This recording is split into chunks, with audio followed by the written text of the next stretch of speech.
What is going on, Casually FC? Welcome to the second to last stream before deadline day, ladies and gents, or second to last Casually Chelsea deadline day transfer news fucking stream until we end. Look at that. I'm already demonetizing myself. It's all good. I am your host, Marshalldbdx, Casually FC, accompanied by the panel of Real Chris and Curry Pirate. Guys, we got a lot to cover today, but before we do, as always, smash the like button if you haven't done so already. Hit the subscribe because I know some of you that are watching want to know the news, want to get it all in one show. Tune in every single week, twice a week, because we do this show twice a week, and you still haven't hit the subscribe button. Are your thumbs broken? Are you dyslexic? I don't know what it is, but whatever it is, get over it somehow, some way, by a miracle, and go ahead and smash the subscribe button because we are on our way to 3K. We're very close. We're less than 50 subscribers away from hitting that huge milestone. And listen, I'll make it worth your while. That sounded very sus. I don't mean it in that way. I'll make it worth your while because there'll be a big surprise for you guys once we hit that 3K. So go ahead, smash the like, get us over to 3K. And I mean, with that all being said, also be sure to check out the memberships, comment down below because I do read the comments. I do see what some of you guys say. Some of you guys are really unhinged in the comments. I'm not going to lie to you, but I see what you guys say. So go ahead, have a discussion in the comments. Let us know your thoughts and everything we're discussing. Check out the links in the description and check out the memberships because there's 4 different tiers starting at 99p and you get some cool emojis.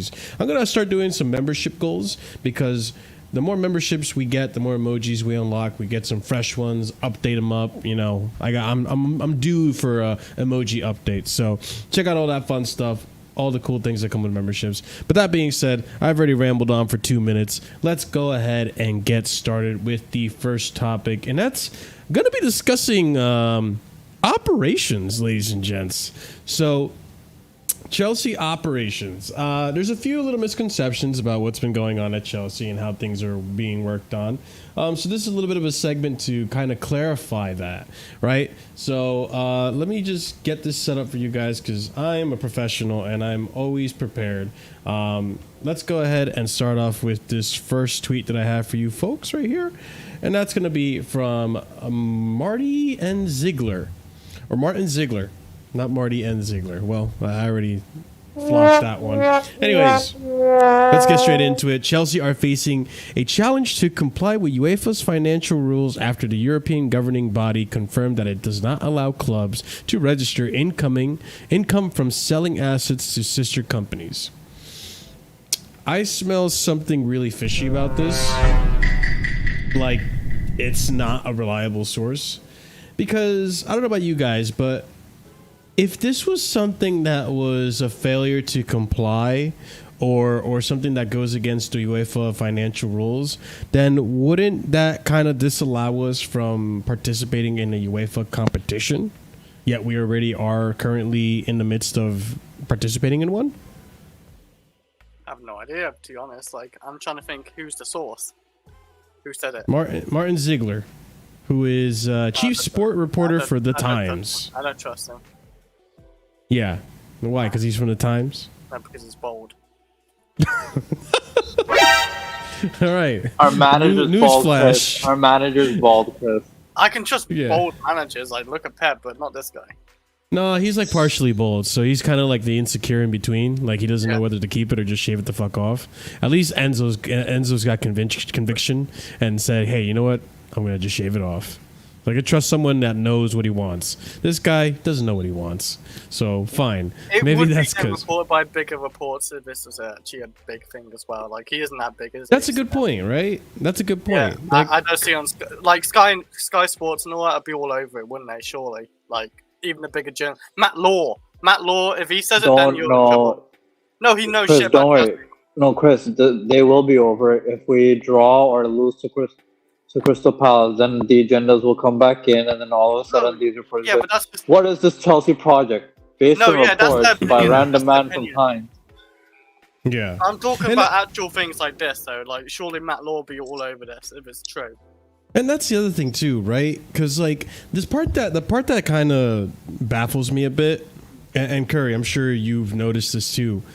There is like a very blatant, like clickbait agenda on Chelsea right now in terms of like the squad and how much we're spending and all that stuff, but no one seems to want to report how much revenue we're actually making and how even though we have all these players, like the wages are very under control and we probably don't spend nearly as much as people claim that we are spending. Plus we're amortizing these spends. Like it's a lot more controlled and a lot less splashing the cash than a lot of reports seem to think.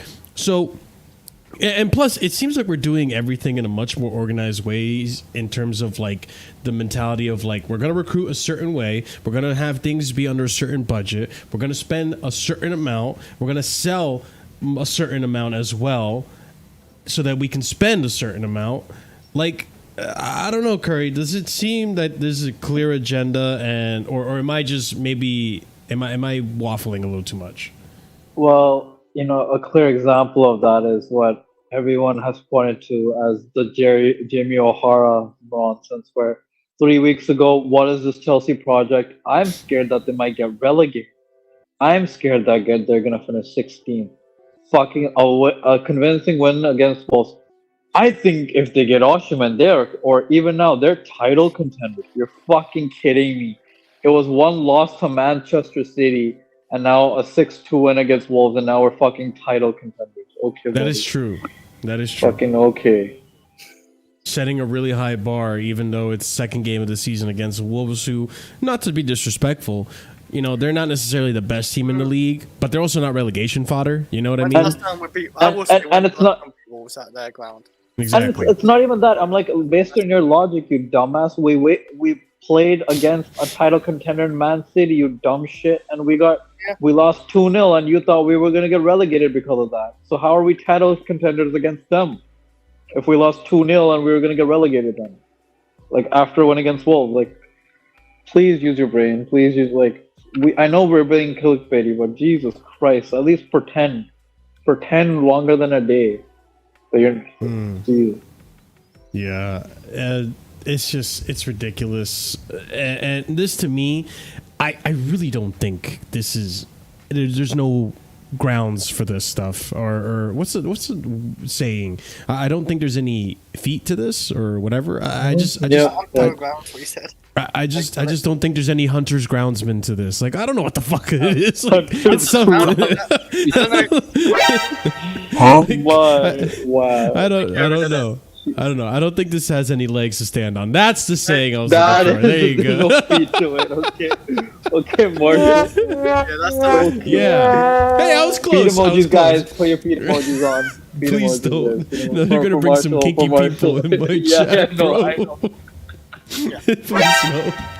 But I think this is a bunch of waffle. I think this is some type of clickbait to like scare people, because right now there's a huge narrative about our bloated squad, which to an extent, yes, we do have a bloated squad, but we also we're managing it in a different way than most people like to think. Also, no one's reporting on Brighton's bloated squad. No one's reporting on Liverpool having 6 goalkeepers in their team right now. Like, but it's all Chelsea, because Chelsea are grabbing the headlines right now because everyone is triggered by Chelsea. Everyone is so gravitated towards and fascinated by what Chelsea's doing. I wonder why. Well, let's continue on because there's more to the operations side of this, right? So we have here Kieran Gill saying that despite a claim from Rio Ferdinand that Chelsea's excluded players discovered their fate by email, it's believed all were afforded face-to-face conversations. Maresca is insistent that some modicum of respect is shown, including his chat with Sterling, which I agree.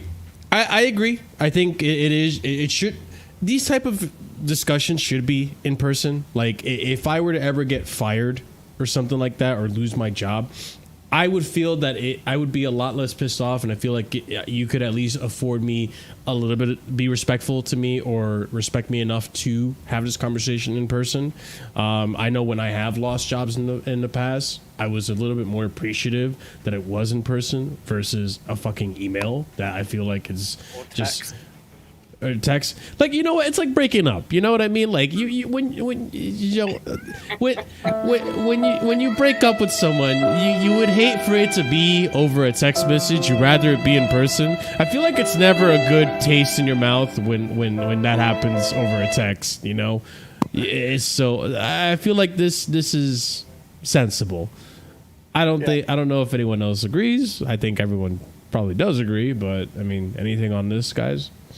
Also, big up chat. I do like Enzo Maresca's honesty and like what he wants from this team and That's the players. true. I do like that. Yeah. And yeah, it does seem brutal. It feels like to me like I thought like Jose brutality. Like it's just like that type of brutal.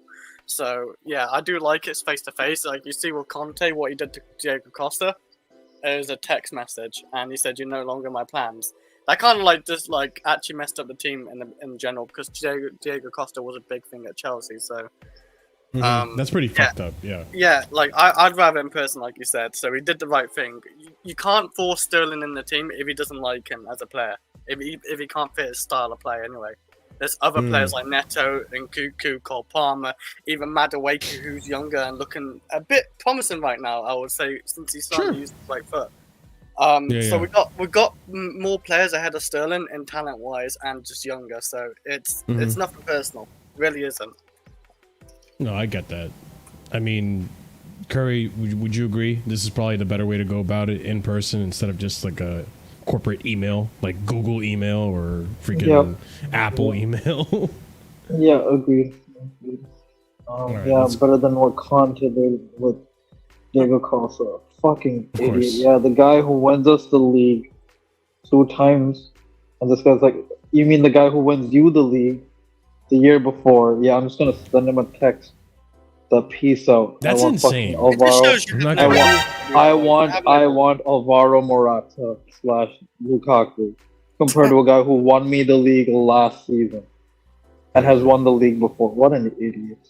I know. Good. Right, well, don't worry. You're back with your love child again in Napoli, dude. Fucking we'll definitely get to that because that is like, thank the Lord. I wish I had the Hallelujah soundboard. I need to. That'll be added to my idea. All right. You know what, Marshall? I hope I have a wife in the future that loves me as much as Conte loves Lukaku. Oh my god. That's real love, man. That's real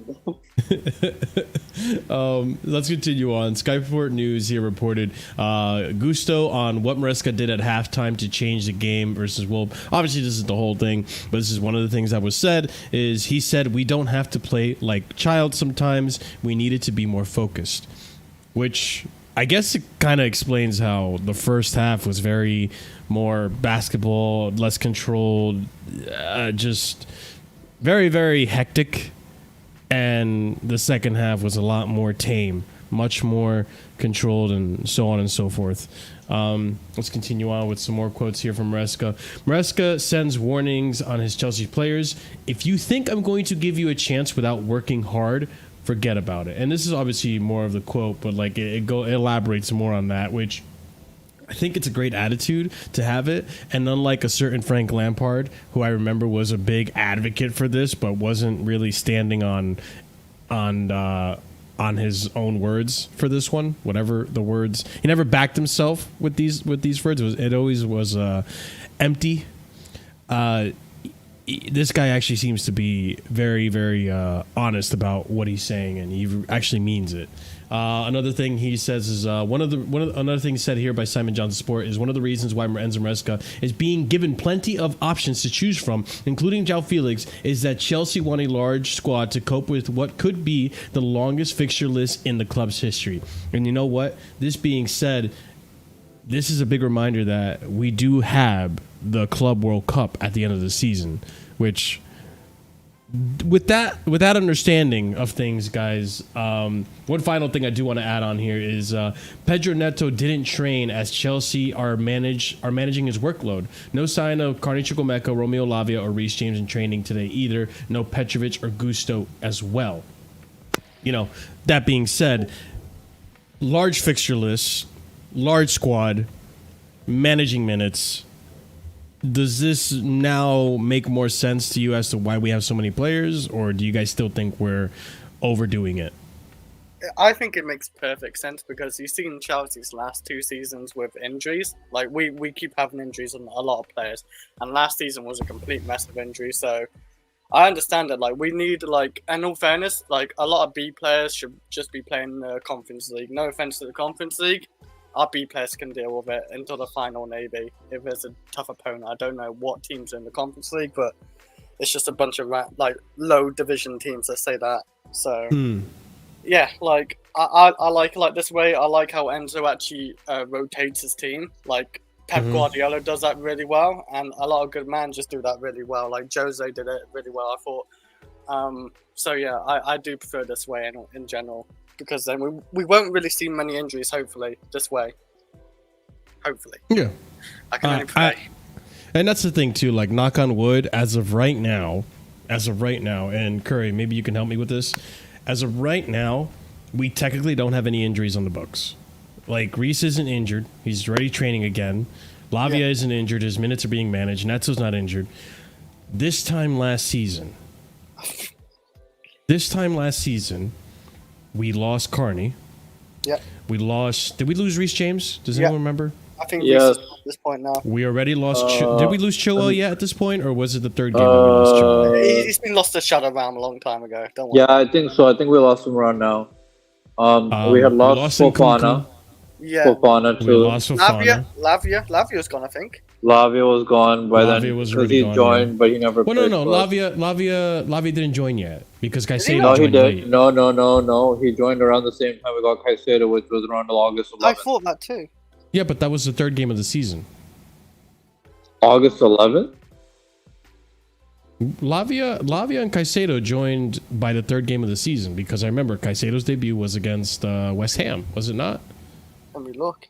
But that was the game. but that was the same game that Carney got hurt. Yeah. So that was the second game of the season. The second game, because we didn't play him against Liverpool because we had the deal agreed, but we didn't want to upset the crying Liverpool fans. So yeah, I think I miscounted, but maybe we're 7 right now. Yeah. There's a big difference. Medical team and maybe training. You know, that's the point I'm trying to get at. Like this is a big difference. So match day 2. Lavia not on the squad. Injured. There you go. Chris just looked it up for us. Thank you, Chris. It's this goes to show. Listen, it could still be up in the air whether it was Poch or the medical team, but the combination of both, you know, like it just shows. I just think this medical team, maybe Poch not being in the training grounds anymore, it's a big difference. And how we're managing the minutes. But yeah, Curry, managing the minutes, loaded squad. Your thoughts on that?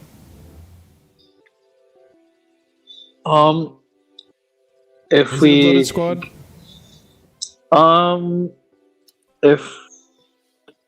Here's the thing. I feel like it's a perfect amount now, and the news I'm hearing in terms of even if we look for center back, it's if we get rid of a center back or two to get one in. That makes sense to me. The only thing is, like, if we do a swap deal for Sancho, which I like Sancho, nothing against that. It's like, dude, what do we do with Mudryk? Like, I don't expect him to play, but he should be loaned out or something, because it's like, it doesn't make sense in that aspect, especially if we're looking at, because we're thinking Felix is a backup for a 10/false line / left wing. Kunku is a 10/false line, but more so 10. Then, like, that's the thing. And then if we're doing proper squad planning, Drewsbury Hall's piecing out next year because we're getting Paez in his position. We have Esteval's backup for Mudryk. That's the thing for me. Right? It's like and then on top of that, not even that. Next year, the way Santos was balling first 2 games and Leslie Guchuku today, we have those guys coming in. They'll probably be on another year of growth, and at least for Santos, so perform for another year in Santos, and not Santos, in Strasbourg. Yeah. That's the problem. It's like we have a lot of talent now. We've hoarded all this talent. Some of them are properly developing at other clubs on loan, and we don't know what the hell to do because there's only 2 midfield spots open and one the 10 spot that's held up by Palmer, right, for next year. So I get it for short term, sure, but long term, I'm scared. Maybe, hear me out. Maybe I'm being a little too optimistic about this, or maybe I'm being too biased or friendly towards the ownership. Yeah. But the way I'm seeing how ruthless we've been with certain players in this team, I feel like we're going back to the standards of playing for Chelsea that were here during prime Roman era Chelsea. Like where if you weren't good enough, you just don't make the squad. And Chelsea was so stacked with so much good players that we literally, Mo Salah, KDB, were cut and didn't make the team. You know, like I feel like that's kind of in the direction we're heading into. So, Marshall, I agree with that in terms of cutting them out of the squad. The problem is, like you were saying a week ago, actually. Sure. Where the fuck are the sales? Yeah. Which actually, where's Chilwell? Where's Sterling? Broja has an injury, so I won't fault them for that because this fucking glass house man got an injury. Otherwise, he would have been on loan for Ipswich with an obligation to buy if they stayed up in the league. But this man is fucking made of glass, so I'll give you that. Chalobah, that's the problem. We renewed his contract for 6 years. This man wants the Champions League squad, or he wants nothing. Because Crystal Palace have been open. There was apparently an interest from Atalanta, and this man didn't want to move. Yeah. You know, now that you mentioned player sales, I do have a tweet that goes into the recruitment side of things. So let's go ahead and transition over to that topic, which is right here, Chelsea recruitment. So this is going to give us a little bit of an insight on what's going on with Chelsea in terms of the recruitment plan. And then that's going to transition us into a bigger story regarding the Raheem Sterling and all that stuff. So let's start off with this first tweet right here. So Chelsea Dodgers gave us a little bit of an eye-opener here. Just over 2 days left of the window. It's shaping up to be the biggest deadline day ever. We have so much to try and do. These players need clubs. And we have 10 players on this list, I believe, if I counted correctly. Sterling, Chilwell, Chalobah, Broja, who the deal did collapse. We'll discuss that later in the show. Petrovic, David Fofana, Carney, Washington? I don't know why Washington's in this list, to be honest. He's in the under-21s. But how much longer are we going to be? Is this man going to be keeping in the fucking under-21s? It's going to be his second season of the under-21s. Or season and a half. I don't know. That's a good question. But and then we have Angelo too on that list. Loan him, please. But the thing is, though, Curry, like I looked at the under-21s, and it looks like we're keeping potential pure profit sales, right? That are gonna stew up and get their value up, and we're replacing the ones that we did sell with better players around that age range that could potentially be sold or potentially climb up the ranks of the Chelsea ladder.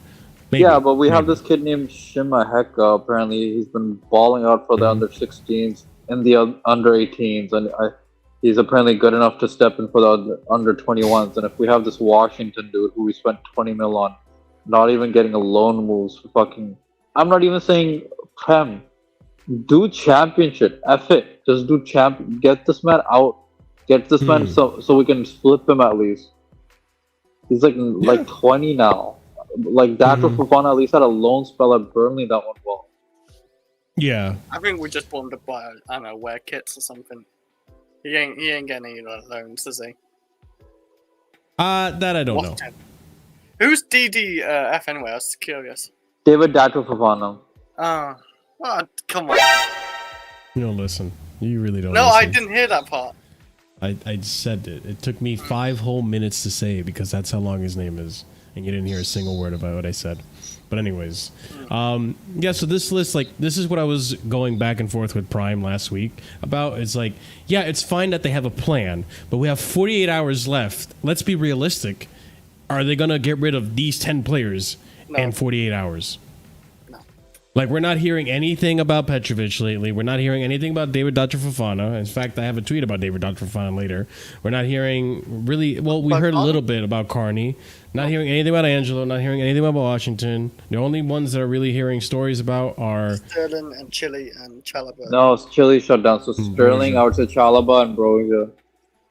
And kind of Carney, but Carney has gone off, so I would only say those 3 in specific. It's like we can only do so much. Again, ridiculous. Like Chile doesn't want to leave. Chile doesn't want to leave because he has his contract unless he finds the right project. But no one fucking wants to. Bro, okay, this dumbass apparently has an injury, That's why the Yeah. whole deal went down. Because Yeah. this fucking Cost man made 30 him million. go. That's a quick little summary Yes. of it. We'll go into more detail if you're patient, Chris. 'Cause, Yeah, you know, you're yeah. a little impatient piece of shit. So just sit there and wait, Chris. Fucking dickhead. Chris even said we'll talk about this later twice. Yeah, you And don't then you're listen like, to anything I "What happened to freaking bro?" say. You're freaking ridiculous, Chris.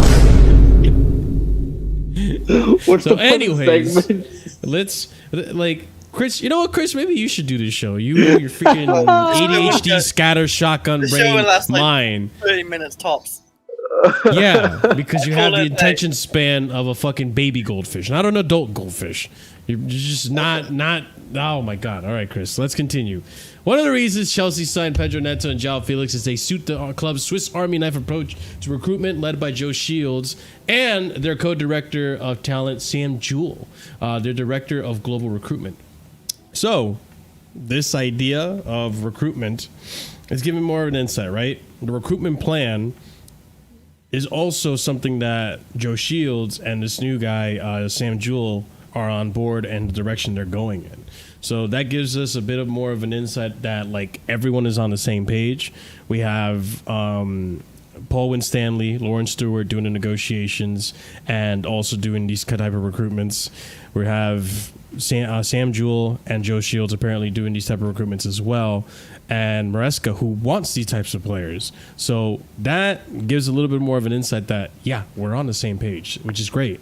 Chelsea search for players who perform in more than one position. They then present the candidates to Enzo Maresca, who then provides his verdict to the sporting directors, Paul Winstanley and Laura Stewart, who get to work on negotiations. So this is that little bit that I was kind of alluding to a few months ago as to what the hell, who the hell is doing the recruitment? Because, okay, thank you, Curry. I'll get to that in a minute. Who's doing the recruitment, right? Because the fact that these negotiations are not breaking down in our favor, they're taking way too long. We're overpaying for a Caicedo, for an Enzo, so on and so forth. Some of these other ones that I can't think of off the top of my head. The outgoings seem to be brilliant, and we'll talk about some more outgoings. Chris, listen to this part. We'll talk about more outgoings later on in the show, including Lukaku, in terms of good business, right? But in terms of incomings, I feel like we're not quite on the mark. So a little bit of a criticism on the directors, but it seems like there is a chain of command. It seems like there is a structure here, which I think is a positive. We continue on. Raheem Sterling does not fit Chelsea's Swiss Army knife system. He is not versatile. Damn. Hold that. He plays right wing and left wing. You tell me he's not versatile. I mean, okay. Yeah, you know what, Chris? You are right. You are right on that. Disrespecting my voice. But this is... Your boy Sterling? You want Sterling in, Chris? No comment. It's I not prefer really not to All right. not to speak. If I speak, I am in big trouble. All right. Many players who want to leave Chelsea, then they will consider bringing in more players because one or two signings could be completed before the window ends. So, yeah, we do definitely have to offload more players before we bring in more, but apparently we want 2 more signings.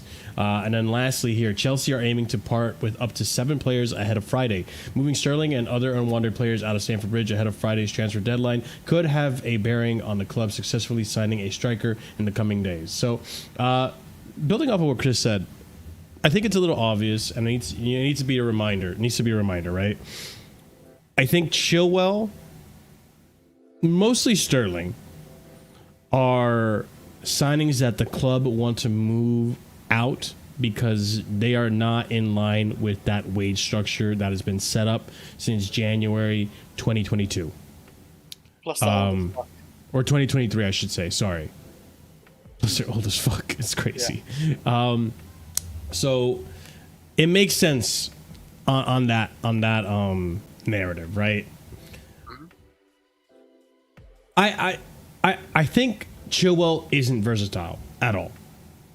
I thought maybe left Maresca could make him invert and stuff, but apparently that's just not the case.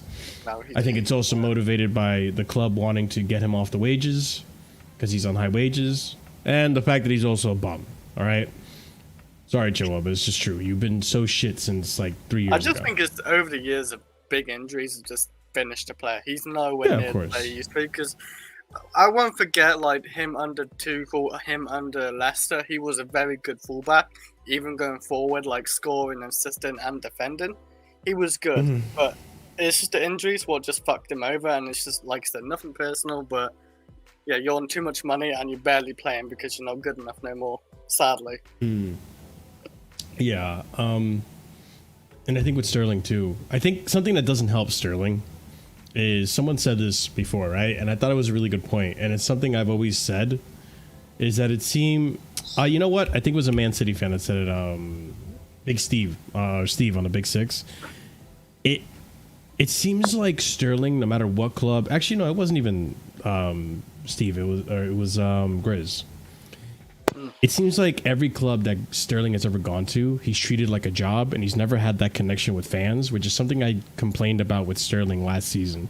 It seems like he doesn't want to be here. For him, it's just another paycheck and another job. And I think that doesn't help his case. You are right. I don't think he actually sees football as his life, and like Chelsea's his life and his passion. He just does a job and, you know, does his best ability. Sterling always tries to give it 100%. I believe he does that. So, but yeah, he's just a mercenary. He's been to Liverpool, he's been to Man City, he's been to Chelsea, and he could be heading to Man United, man. Like, there's a meme about that fan who's wearing all the like Chelsea, Liverpool, and Man City kits in FIFA. Sterling could become that. So that'd be funny. Yeah. But in terms of, you know, how we're doing the recruitment, is it a breath of fresh air to a certain extent, Curry, to you? Seems like everyone's heading in the right direction, recruiting for the same way, and, you know? I get the whole Swiss Army knife thing, and that's a good thing. Sure. But I'm sorry, this Chelsea fan base, whenever the tag of Joe Shields, like, holy fuck, we are treating him like Michael Edwards at this point. Man has two great hits, Lavia and Palmer, and I'm very happy for them. But my God, every time, if it's something quoted by Joe Shields, then this fan base is like, yeah, I approve, without thought. The second this fan base, like, that's the part I don't like, is like, okay, it's because if it's the other directors, no. Like, if anything good happens in terms of signings with Chelsea, it's Joe Shields that somehow gets the credit every fucking time. But if there's something bad, then it's like these sporting directors. But don't you think it's a way to kind of like hush up the noise? Because, you know, Chelsea fans on Twitter are just so toxic, and there is so much noise and negativity around every single thing that they do. And it's almost like a lack of understanding that this is now a different approach to how we're going to, you know, build this team up, and how we're going to recruit going forward, so that the club becomes a little more sustainable. You know, we don't have the big stadium and all the big money and sponsorships, partially due because of how we went about this. I think yeah, that sure, first but it season, doesn't make sense again. For example, this whole Sancho thing. Apparently, Joe Shields has given his blessing because they had a connection from their City days. But like I said, for squad planning next year, it makes no sense. No sense when we have Pires and Esteban coming in. Unless we give him a short contract, I don't know. Like, so maybe No, we just we let him off. haven't. He's We not give gonna big what a contracts. year. He's gonna accept a contract No, I of a meant year. Sancho. I meant Sancho. We give Sancho. That's what I'm saying. He's not gonna accept a contract of a year. So then, what's the point? We're literally getting them he's not next Yeah, we summer. don't. Yeah, I agree. We don't. Need And a we saw Sancho. Mudryk on the books who's dog shit and can't even get a loan. Like, Yeah. Sancho and Mudryk could be our like CB players, like play against Conference League. Like, That's I like the- Sancho. If we didn't get Felix, I would be so down for this. We have Really? Felix now. Yeah, because then I see it as a wing replace. He can play in the 10. He can play in the wings. That's what Felix is. He plays in the 10. He can Do play you in think the wing. Sancho could do that either? He can, but I can't have both of them. That's what I'm saying. For squad planning, the long run, it makes no sense. So if we didn't get Felix, I would be down for this deal. But we have Felix now. I don't want this deal. So okay. So we just spoke on the general recruitment. Let's actually focus in on the most recent news, which is basically one of the big headlines going on is the Sterling, Chilwell, and Sancho fiasco, right? So let me get you guys up to date. For those of you who really just only tune into this show to kind of get everything in a nice, concise show and just nice little gift wrapped show of news, right? Let's go ahead and go to the first tweet, which is Fabrizio Romano right here reporting earlier in the week, or I think it was even last week. Chelsea is working on many outgoings. Ben Chilwell and Raheem Sterling are players that have to leave Chelsea. David Datra Fofana is wanted by Leicester, and Romelu Lukaku is meeting with Napoli, which, real quick, Romelu Lukaku is off the books now. It's a done deal. We'll get into details later in the show. Chris, get into details later in the show. All right, we continue on. At the end of the last season, during talks between Chelsea and Raheem Sterling's camp, prior to Enzo Maresca's appointment, the player was provided with no indication of any intention to sell him, Sammy Mockbell reported. Well, things change. Things change, Raheem. This is football. You've done it. You've played this game so many times. You've been to so many teams. Things always change. And things did change for you. But let's continue on. Then we have Sammy Mockbell reporting again. When Chelsea presented Raheem Sterling with his options, he won't be forced into doing anything that isn't right for him and his family. Well, that's nice. His kids are settled in London. To uproot them could create upheaval.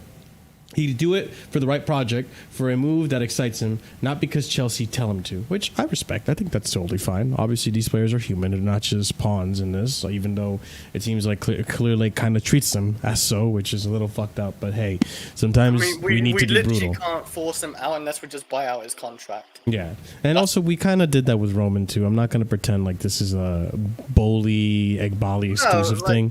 We were brutal under Roman. Yeah, exactly.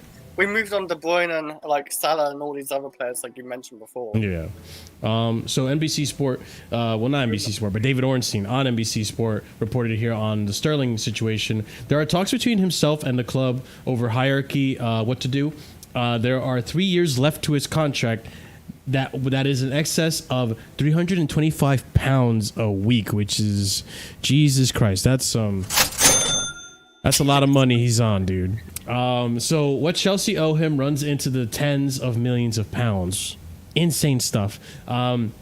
And I think Raheem Sterling's priority is to settle that before deciding where he might like to go, which is what Curry Pirate alluded to a little earlier in the show. Continuing on, it's understood at least two of the teams to have shown an interest in Raheem Sterling will require Chelsea to contribute to his wages, which are believed to be in the region of £325 a week in the event of him refusing to take a pay cut.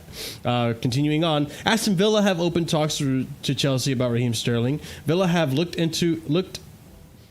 been looking for another attacking player and lost out on João Felix, which that is reasonable. That is true.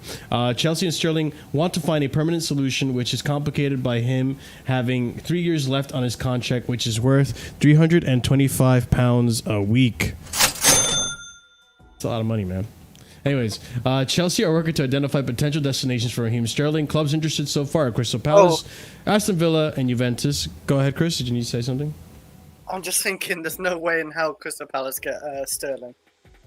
We'll come back to that. Aston Villa, yeah, because they're a good team. Hold on to that thought. Raheem Sterling is open to Man United should a move materialize. Chelsea are trying to agree a deal with interested clubs, which can be put in front of Raheem Sterling and his advisors before the deadline. He's open to taking part in talks following the conclusion of the club negotiations. No guarantee he leaves before Friday, according to Sky Sports. And that pretty much, to me, translates to in these next 48 hours, or is it 48 hours, 72 hours? I don't know. We're closing in on the deadline day. He is taking part with the club in talks. I believe so. He is taking part with the negotiations, and he's working with Clear Lake to find a way out of the club. So I think here we go on to the Chilwell aspect of things. Chelsea are offering Ben Chilwell to Manchester United. And we had earlier today this come out. Man United and Chelsea have stepped up talks over a potential Ben Chilwell move to Old Trafford. Miguel Delaney reported earlier in the day. Then later on in the day, Fabrizio Romano just dropping the Fabrizio Romano bomba, just debunking it. As it stands, Man United have zero interest in Ben Chilwell, which kind of stinks for us and Ben Chilwell. Let's continue on. Man United's transfer funds are pretty much empty after signing Manuel Ugarte, which they signed for about 50 million euros. Correct me if I'm wrong on that, chat. There's a view club's name is being used in an attempt to smoke out bidders for Ivan Toney, Ben Chilwell, and Raheem Sterling. Ben Chilwell is likely to remain at Chelsea beyond Friday's transfer deadline. His wages are set to prove a stumbling block for any potential last-minute loan deal, according to Simon Johnson of Mail Sport. And lastly, let's get into the Jadon Sancho aspect of this story, which is also in part to do with this whole swap deal for Ben Chilwell, Sterling, and so on and so forth.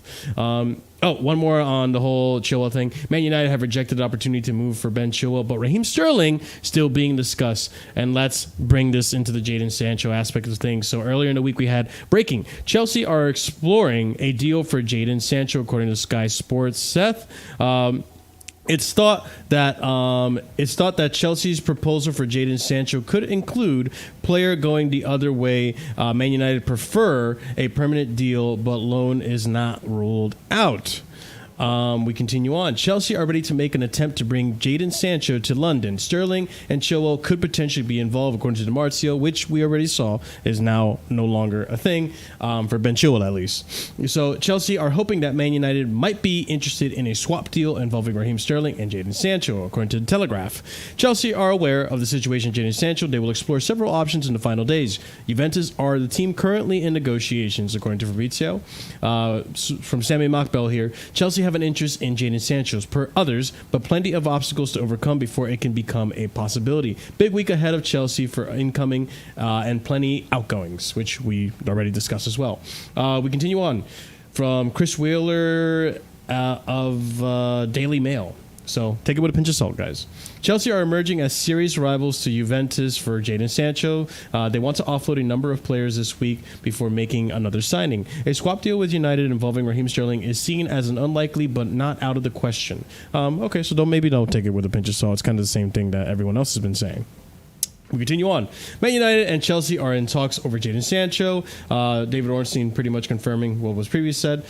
For Chelsea to proceed with a switch, it would probably require a player to go the opposite way, and at present, Raheem Sterling is viewed as the most feasible of the candidates discussed. It is understood that United Sporting Director Dan Ashworth was in a dialogue with Chelsea earlier on Tuesday over a sensational package that would see Raheem Sterling and Jadon Sancho move in opposite directions, according to Mike McGrath.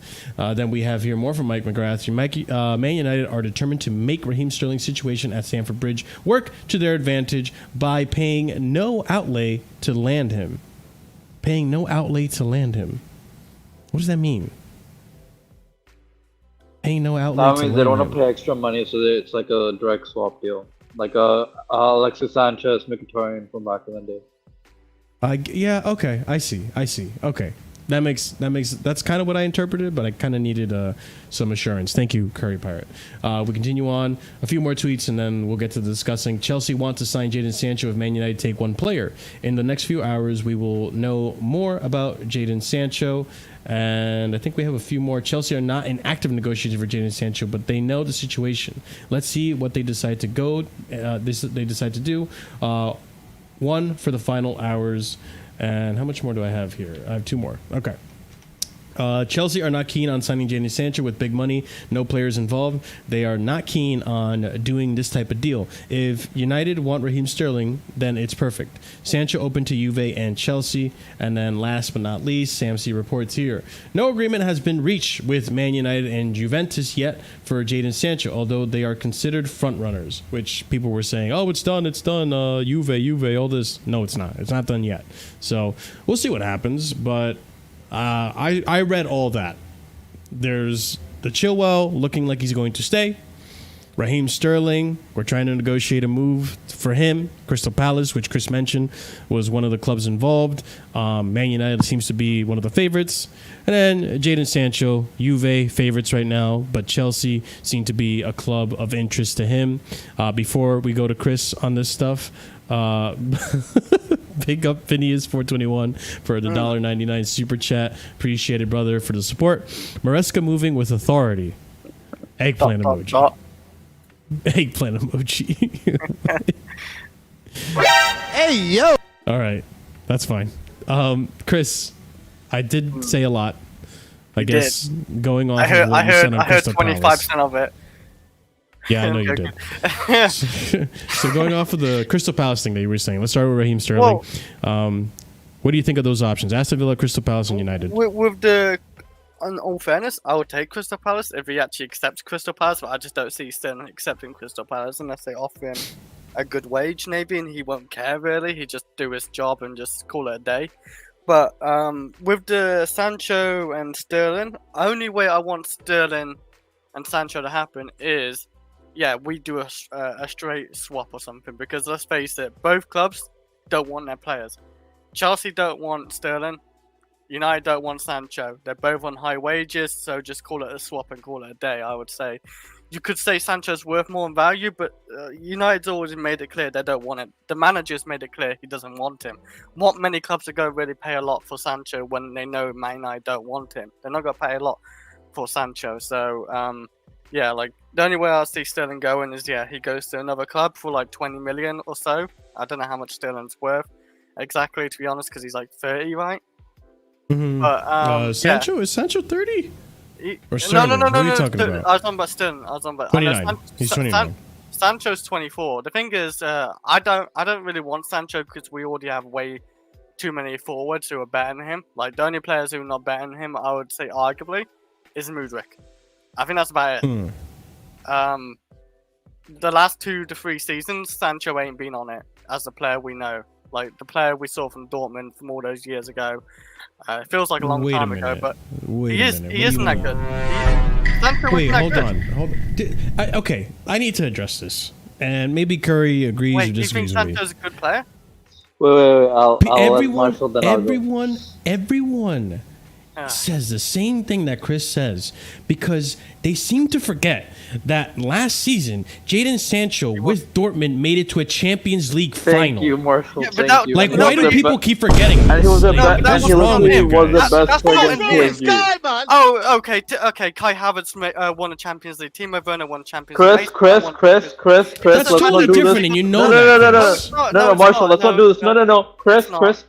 Chris, we didn't say one game. We said their entire Champions League campaign, Sancho was their best player. No, he wasn't. Yes, he was. He was arguably their best player. He was really good for one game at best 2 games. That's it. He was what are you talking about? He destroyed PSG. No, Hummels was better than him as well. No, he wasn't. Yes, he was. He's a completely different freaking position, Chris. I know, but you literally just said Sancho was their best player. Sancho was their best player during that campaign. He wasn't. Besides Maatsen, yes, he was. Oh yeah, and that's another one. Maatsen was better than him as well. What? Are you serious right now, Chris? He was better. Do I have to pull up the stats? Like, do I have to really pull up Jadon Sancho's stats for Dortmund? we watched the games. He wasn't like that impressive. Yes, he was. What are you talking about? He was amazing for Dortmund. He was, especially in the Champions League. Yeah, I know, especially Champions League. I know, and there was like. And we're not talking one game. We're talking multiple. Then that's like saying, oh, in goal contest Champions League during the 2021 is bullshit. You will find out with the Sancho in the Premier League again, and you'll say, oh, this guy ain't all that. Okay. So then, what are we gonna get? No, because all these people who are like, oh, it's Poch, watch X amount of player. It's because Poch is a shit manager, and a better manager is gonna do a better system. This man had Ollie, and then fucking had Ten Hag. I'm not saying Sancho's shit, by the way. I'm just saying he's not that much better. Like, no, not much better. He's not better than all the players set for Mudryk in our team. He's not. Yes, so what? You're overdoing it. I'm sorry. You're literally. You're saying he's better than Neto? No, he's not. He's very similar to João Felix. He's not If benefiting. people are in love with João Felix, he's literally the same as João. Actually, he's performed more recently than João Felix. João Felix, but Felix is better than him as well. No, he's not. He is. Because Chris, I could even say no. Chris, you are high on some fucking supply because at least Sancho has shown better performance more recently than Felix did. Yeah, that's why he gets into Man United's team so well. Oh my God! Yes, because Ten Hag choosing Anthony tells me that Anthony is better than Sancho. You're serious right now, Chris? Stupidest logic. Ten Hag has agenda. You're saying he has just agenda against the player. Yes! No fucking He literally does! We literally saw this with Conor Gallagher for us with Poch. Like, Are do you not high? see what Ten Hag what actually about says Conor about Gallagher? Jadon Sancho in public? Why was Conor Gallagher mentioned into that? Because I'm saying with Poch, what do you mean? Shit managers have shit agendas for shit No, players. because Gallagher actually gives him something.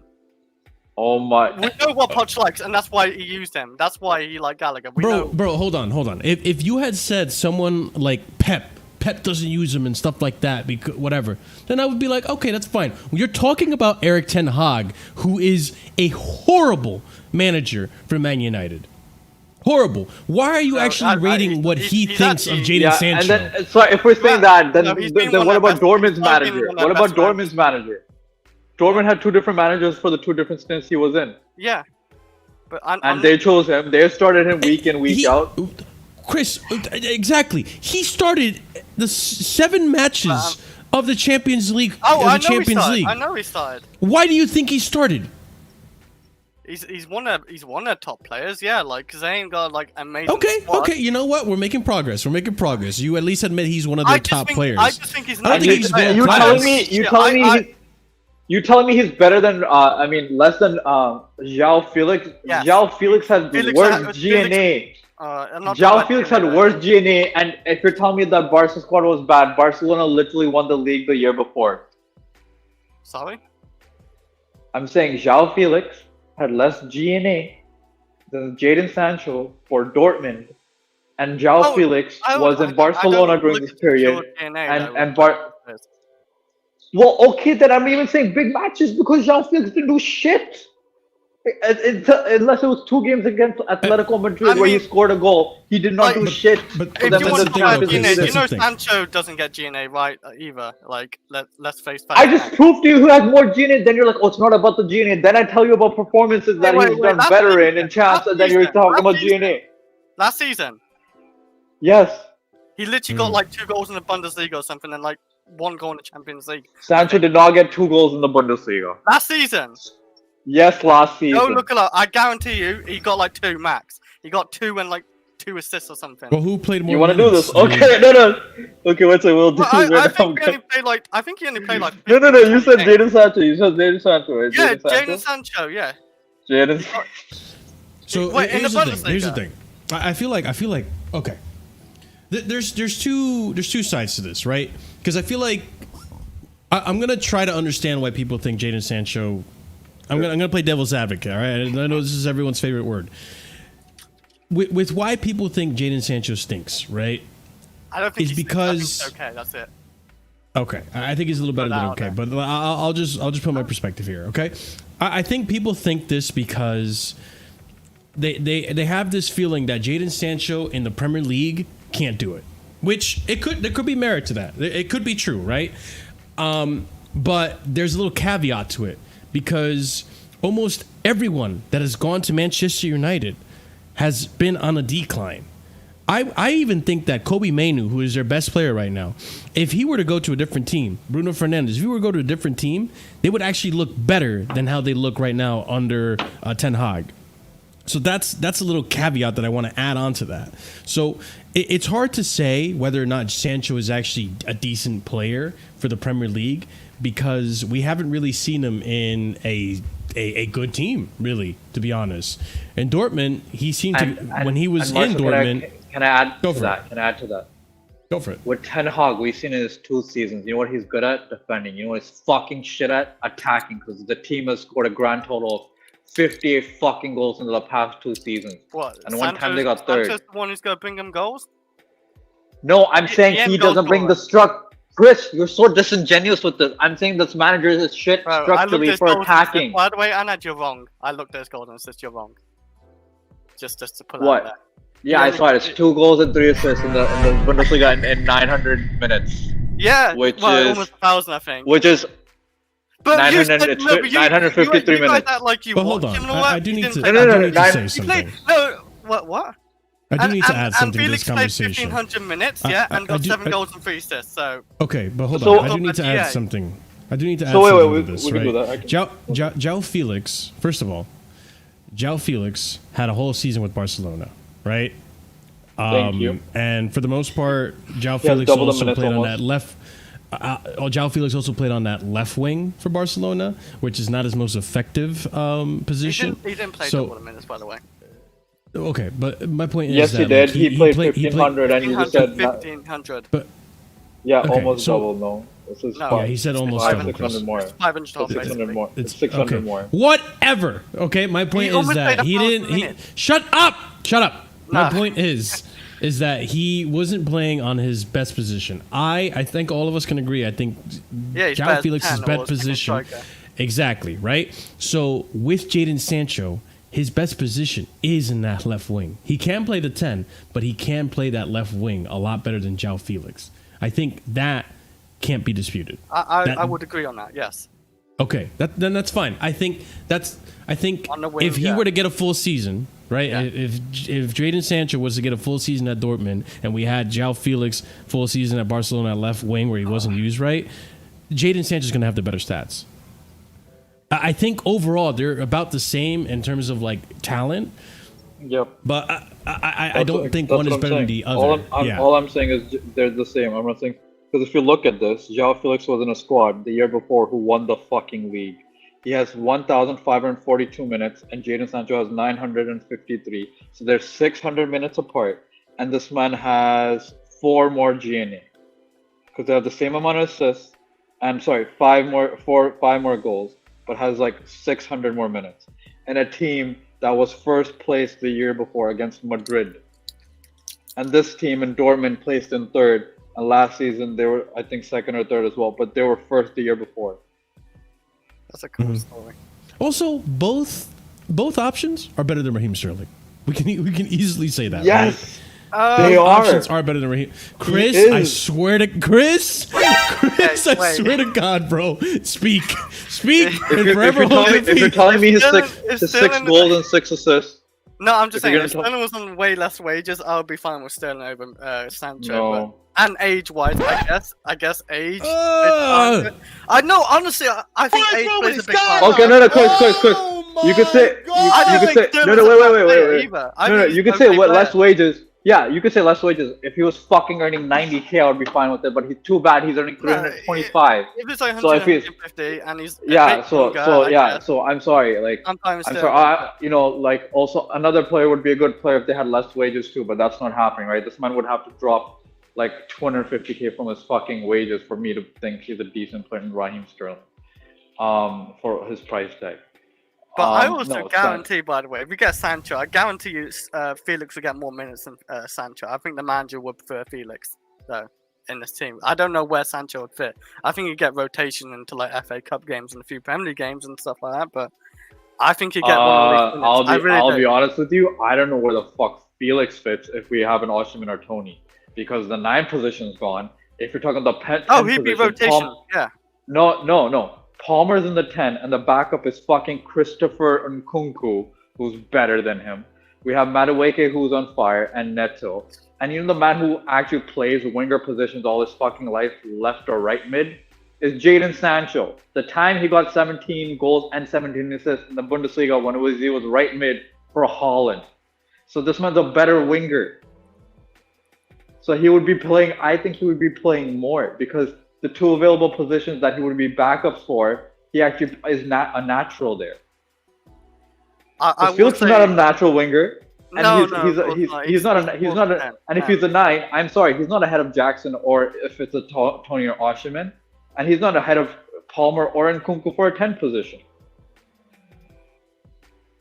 No, but I would say with Madueke, right? Of course, right now he looks like he's gonna be in fire form, but like I don't know the whole season if Madueke's gonna keep that form and start like every game. We might still see Cole Palmer as on the right side more, and Nkunku and Felix as a 10. Because obviously if Cole Palmer stays in the middle, then you don't know where Felix plays. But I don't think Madueke's gonna play most games this season. Still, I think. Yeah, but okay. So if sorry, so you're saying so he would just be a sub on for Nkunku then?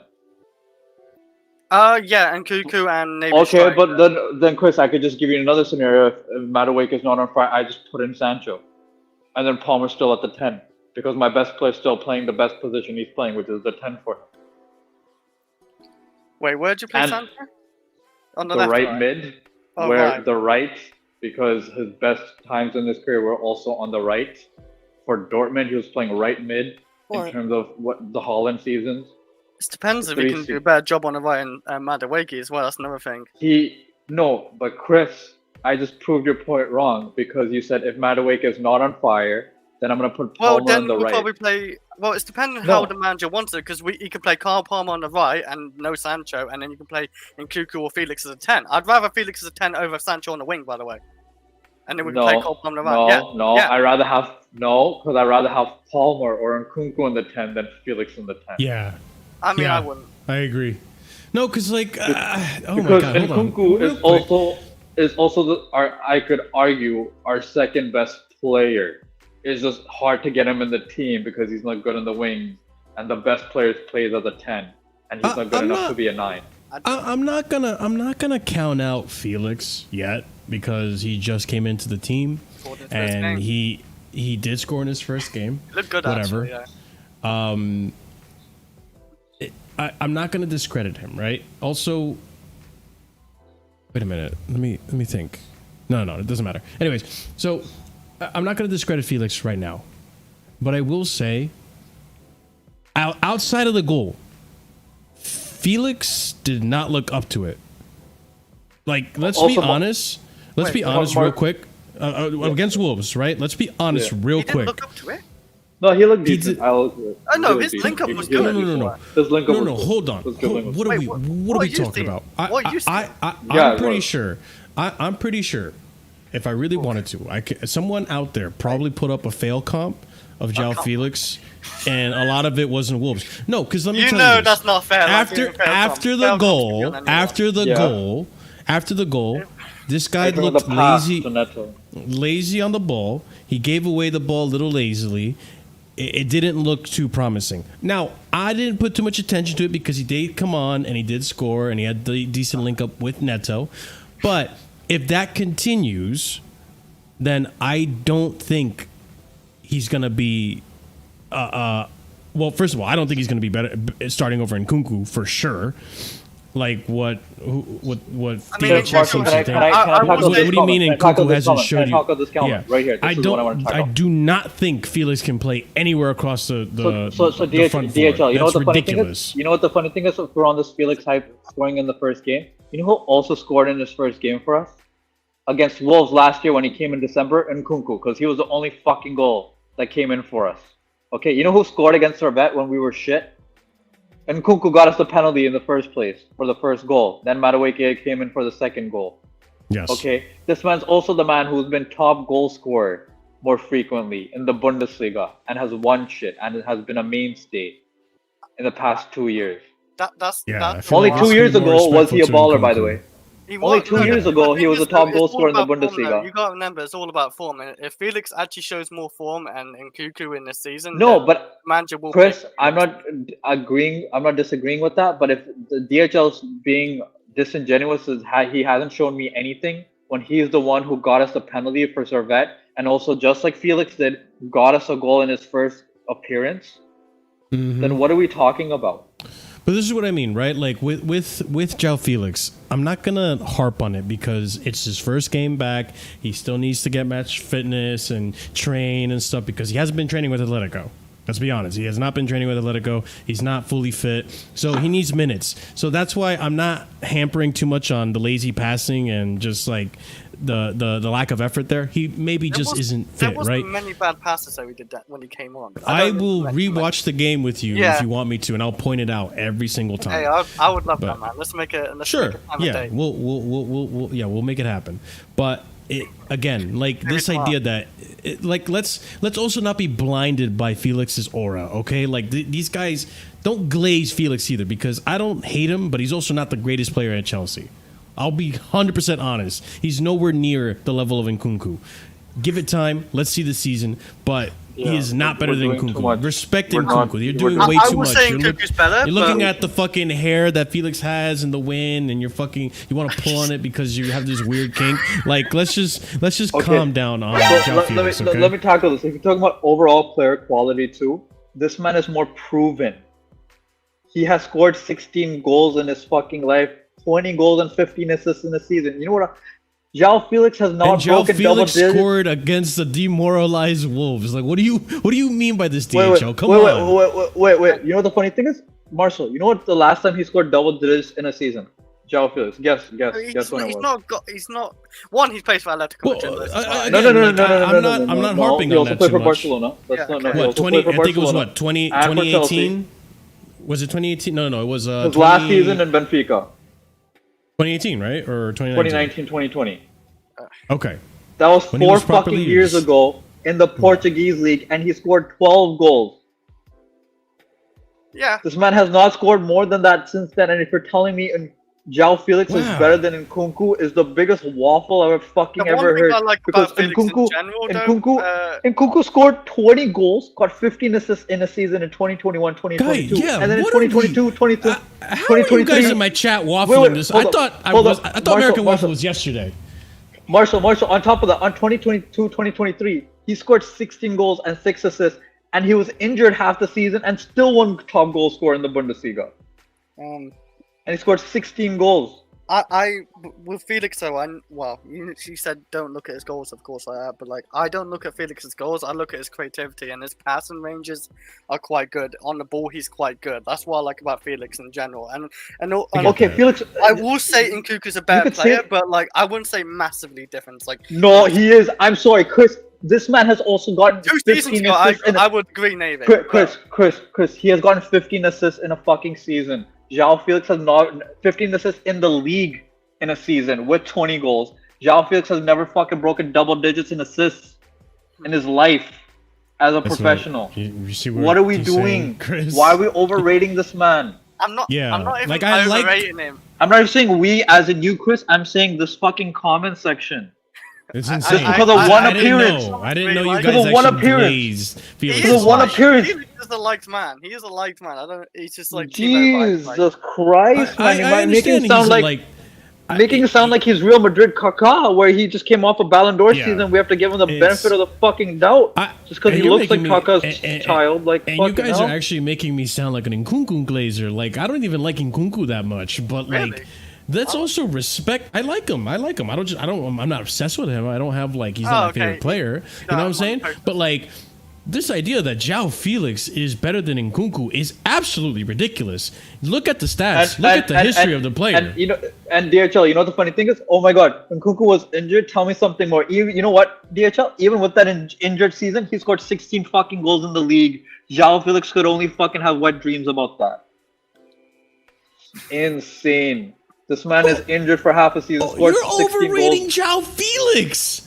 Like, what are we talking about? Like, you know what? Ballon d'Or nominee. If you guys in the chat and in Twitter want to actually speak football, look up the stats, look at the games, and then I'm gonna do the stats right now. No. I'm on. Let's not do the stats because I do need to get. No, I'm not going individual. I'm just gonna tell you his highest. No, I'm gonna tell you his best season ever. You were right, Marshall. I was wrong. My apologies. 18-19 in the Portuguese league, where he scored 15 goals and got 9 assists. That has not even been Nkunku's best season, where he scored 20 goals and 15 assists in the Bundesliga, and that was 3 years ago, and this was fucking 6 years ago, 7 years ago almost. Yeah, I don't know who thinks Felix is better than And last thing, I'll say it on this. You know what his second best season was statistically, Marshall? 2020, 2021, where he's played 31 games, got 7 goals and 6 fucking assists. Central. Yeah, and he got 7 goals and 6 assists. That's it. 7 goals and 6 assists. He was a center forward that season, and yeah, that was actually his better. And season that was 4 years ago. And that was 4 years ago. What are we doing? And there's not much of an age difference. There's only 2 years in age difference. There's only 2 years in age difference.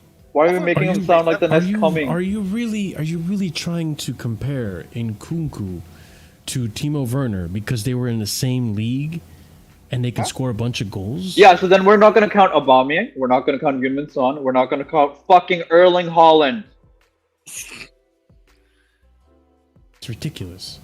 I just want to see a full season of Nkunku and see what we get from him. Because like, we haven't actually really seen Nkunku play yet. Like you don't like. Here's the thing, right? And we'll move on because I don't want to dwell on this. This will be a thing for the next show. I am so baffled right now. But hold on, Chris, please. Yeah. I think when you watch football, right? You look at Nkunku's first game for Chelsea this season with Man City, and you look at João Felix's first game for Chelsea, and you can see the difference between both the players. It's very clear. Nkunku is much more decisive on the ball. He's much more accurate. He doesn't lose the ball as often.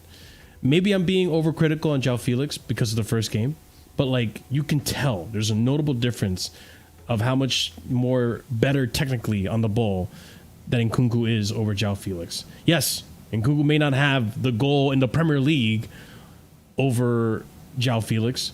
He also started against the Man City team. Actually, he does.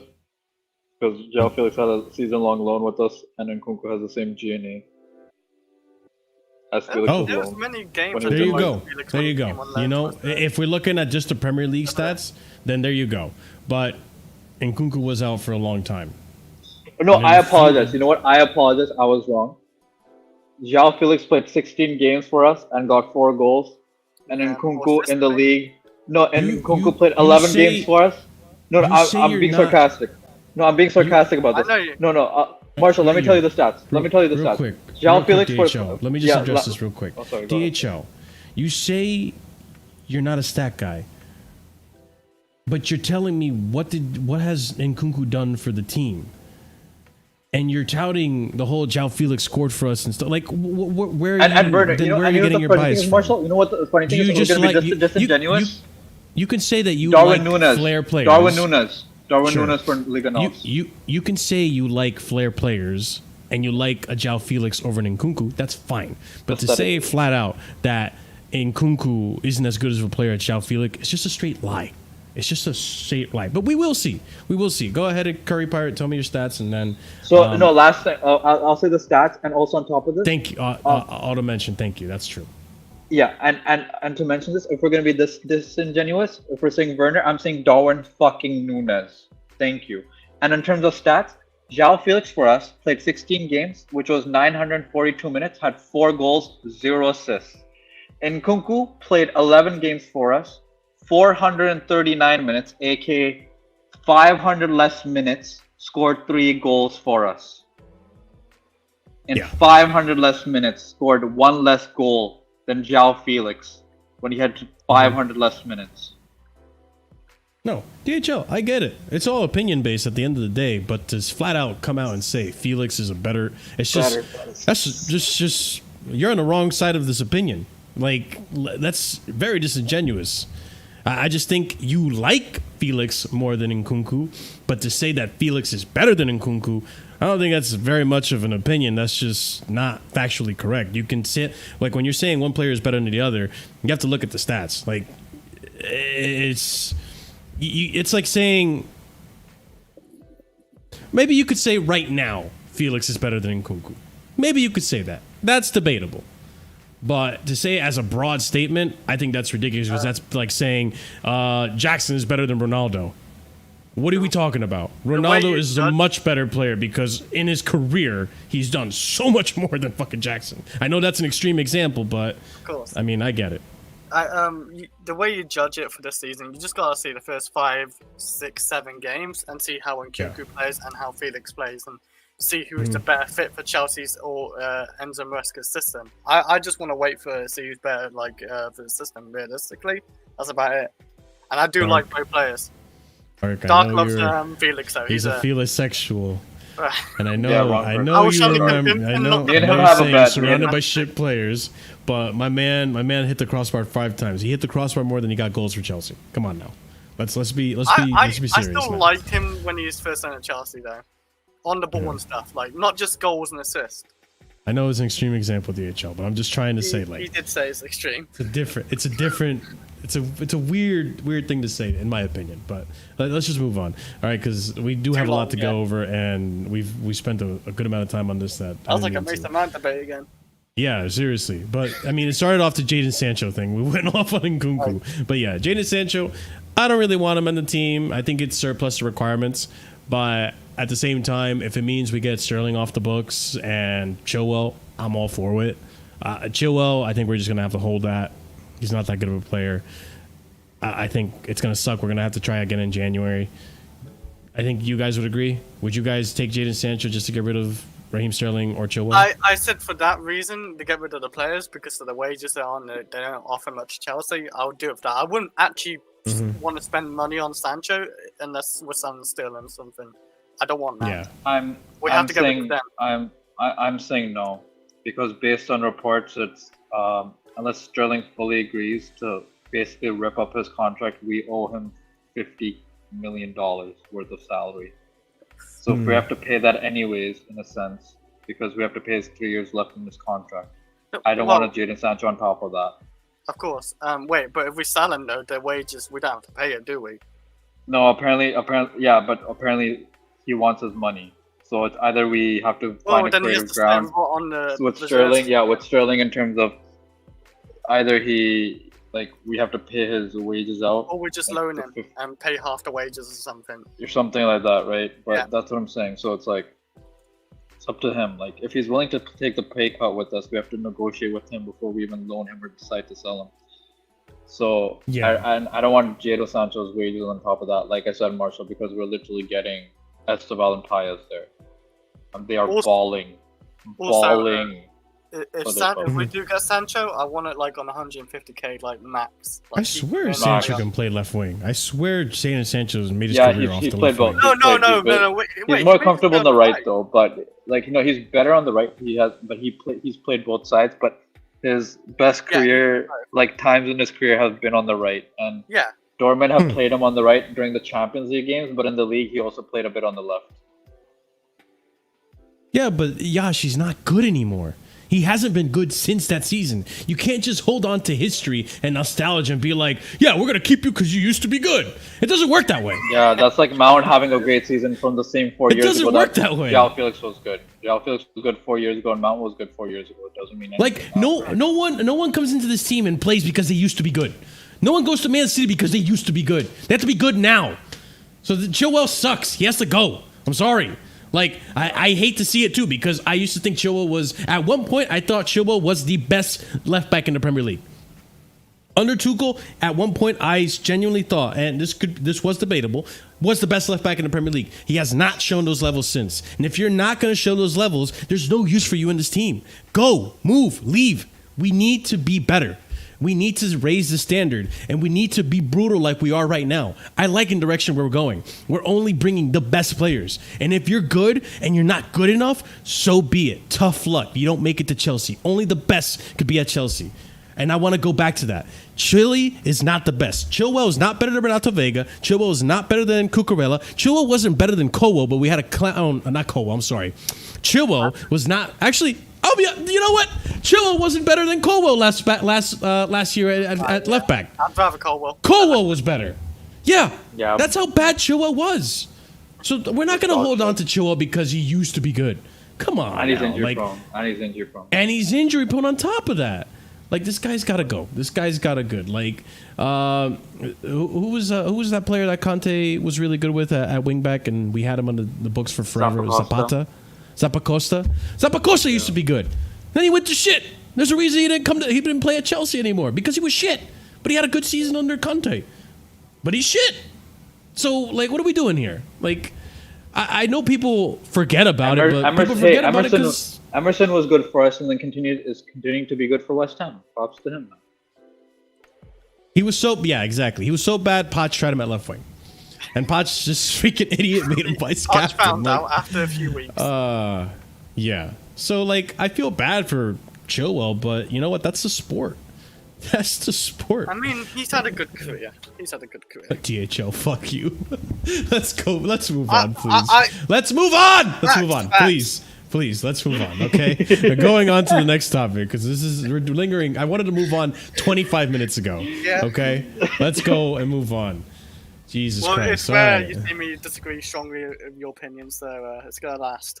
It's fine, but it's time to move on. We've done the show so often. You know when it's time to move on. Yeah. All right, let's go on to I'm just trying to help you get to the 3 hour mark. My favorite. I can't even do 3 hours today. That's the worst part. So I have to really get it moving. Okay. So, you're fine, you guys. My favorite section, movements and Cobham. It's not really my favorite section, but I'm making it a goddamn segment because there's so many players in this team that we have to segue it all into one chunk instead of all of them having their own individual section. So let's start off with the first bit of news that no one probably cares about, but I remember this player, and maybe you guys remember him too. Let's talk about Harvey Vale. So, Chelsea are considering offers from clubs who want to buy academy graduate Harvey Vale on a permanent basis. I can't remember the team. Actually, I think I do. It was the one that Romelu Lukaku played in. And it was the one... It was in the FA Cup or was it the Carabao Cup? And it had the houses around. Do you guys remember what team that was? I think that was the last time I saw Harvey Vale play. No? No one remembers? No, I don't remember anything with houses around, to be honest. It was the one game where Romelu Lukaku played and he actually struggled to score a goal. And it was like, this team is way too out of Romelu Lukaku's league, but also Romelu Lukaku is showing that he's incompetent. God, I wish I could remember. Does anyone in chat remember? Does anyone in chat remember at all? Chris, do you remember? Chris, he said he'll be right back in a second. But, oh, I didn't see that. Sorry. Okay. No, it's all good. Yeah. It wasn't. Oh, God damn it! I wish I could remember. Was it Bristol? Maybe it was Bristol. Sounds about right. Damn it! I don't remember. But listen, the point is, I think I saw some potential with this player and never came to fruition. If he gets sold, he gets sold. Big deal. He was supposed to be like a cam, but I think he's reaching a certain age where he hasn't really shown much. There's players younger than him that have shown a lot more prospects. So. I don't know. Do you have any opinion on this player, Curry? Or should I just move on? Nah, please move on. Just tell him. Thank you for your All right, next one that you might have an opinion on is Carney. So there have been a little bit of talks on Carney, potential deal for Carney over to Napoli, which doesn't seem to be the case anymore. Still could happen, actually. You never know with the whole Osimhen thing, but I doubt it. Carney Chukwuemeka is expected to leave Chelsea in the final weeks, as will other players. We know about Sterling, Chilwell, Chalobah, Lukaku is already gone, Kepa we'll talk about soon, and so many players will leave. So Carney potentially leaving. It would have to be the release clause. It's again, this is what I'm talking about raising the standard at Chelsea, which is, listen, Carney's a good player. I think Chris will agree. I think Curry will agree. Carney is a good player. But is he better than João Felix? Is he better than Nkunku? Is he better than Palmer? Is he better than... who else do we have in that 10 position? He might be better than KDH. I don't know, but again... I think he KDH might be better. As thinking forward, like Creighton and yeah... But KDH hasn't looked that bad either lately, I'll be honest with you. He's had some good moments in games, so, give it time and he'll probably... Replacement for Gallagher, pretty much. Yeah, but... And also, remember, we have to hit that English quota, so it makes sense as well. Might as well just get Gallagher. No. And not bought a KD8. No. We got good money. I think for Gallagher offers something different, man. Sure, but I feel like that's something different. That's something different is pressing from the front, which we've seen their team do in the last game. Just not that, and against Man City, just not that well. So we can do it. We don't need Gallagher to do that. Mark Gui does it. Yeah, he does it. He does it good. Yeah.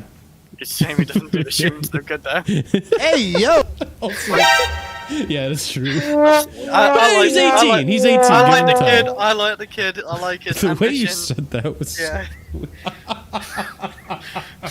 That He was does it so good. sus. He does it good. That was so sus, Chris. That was. What the fuck?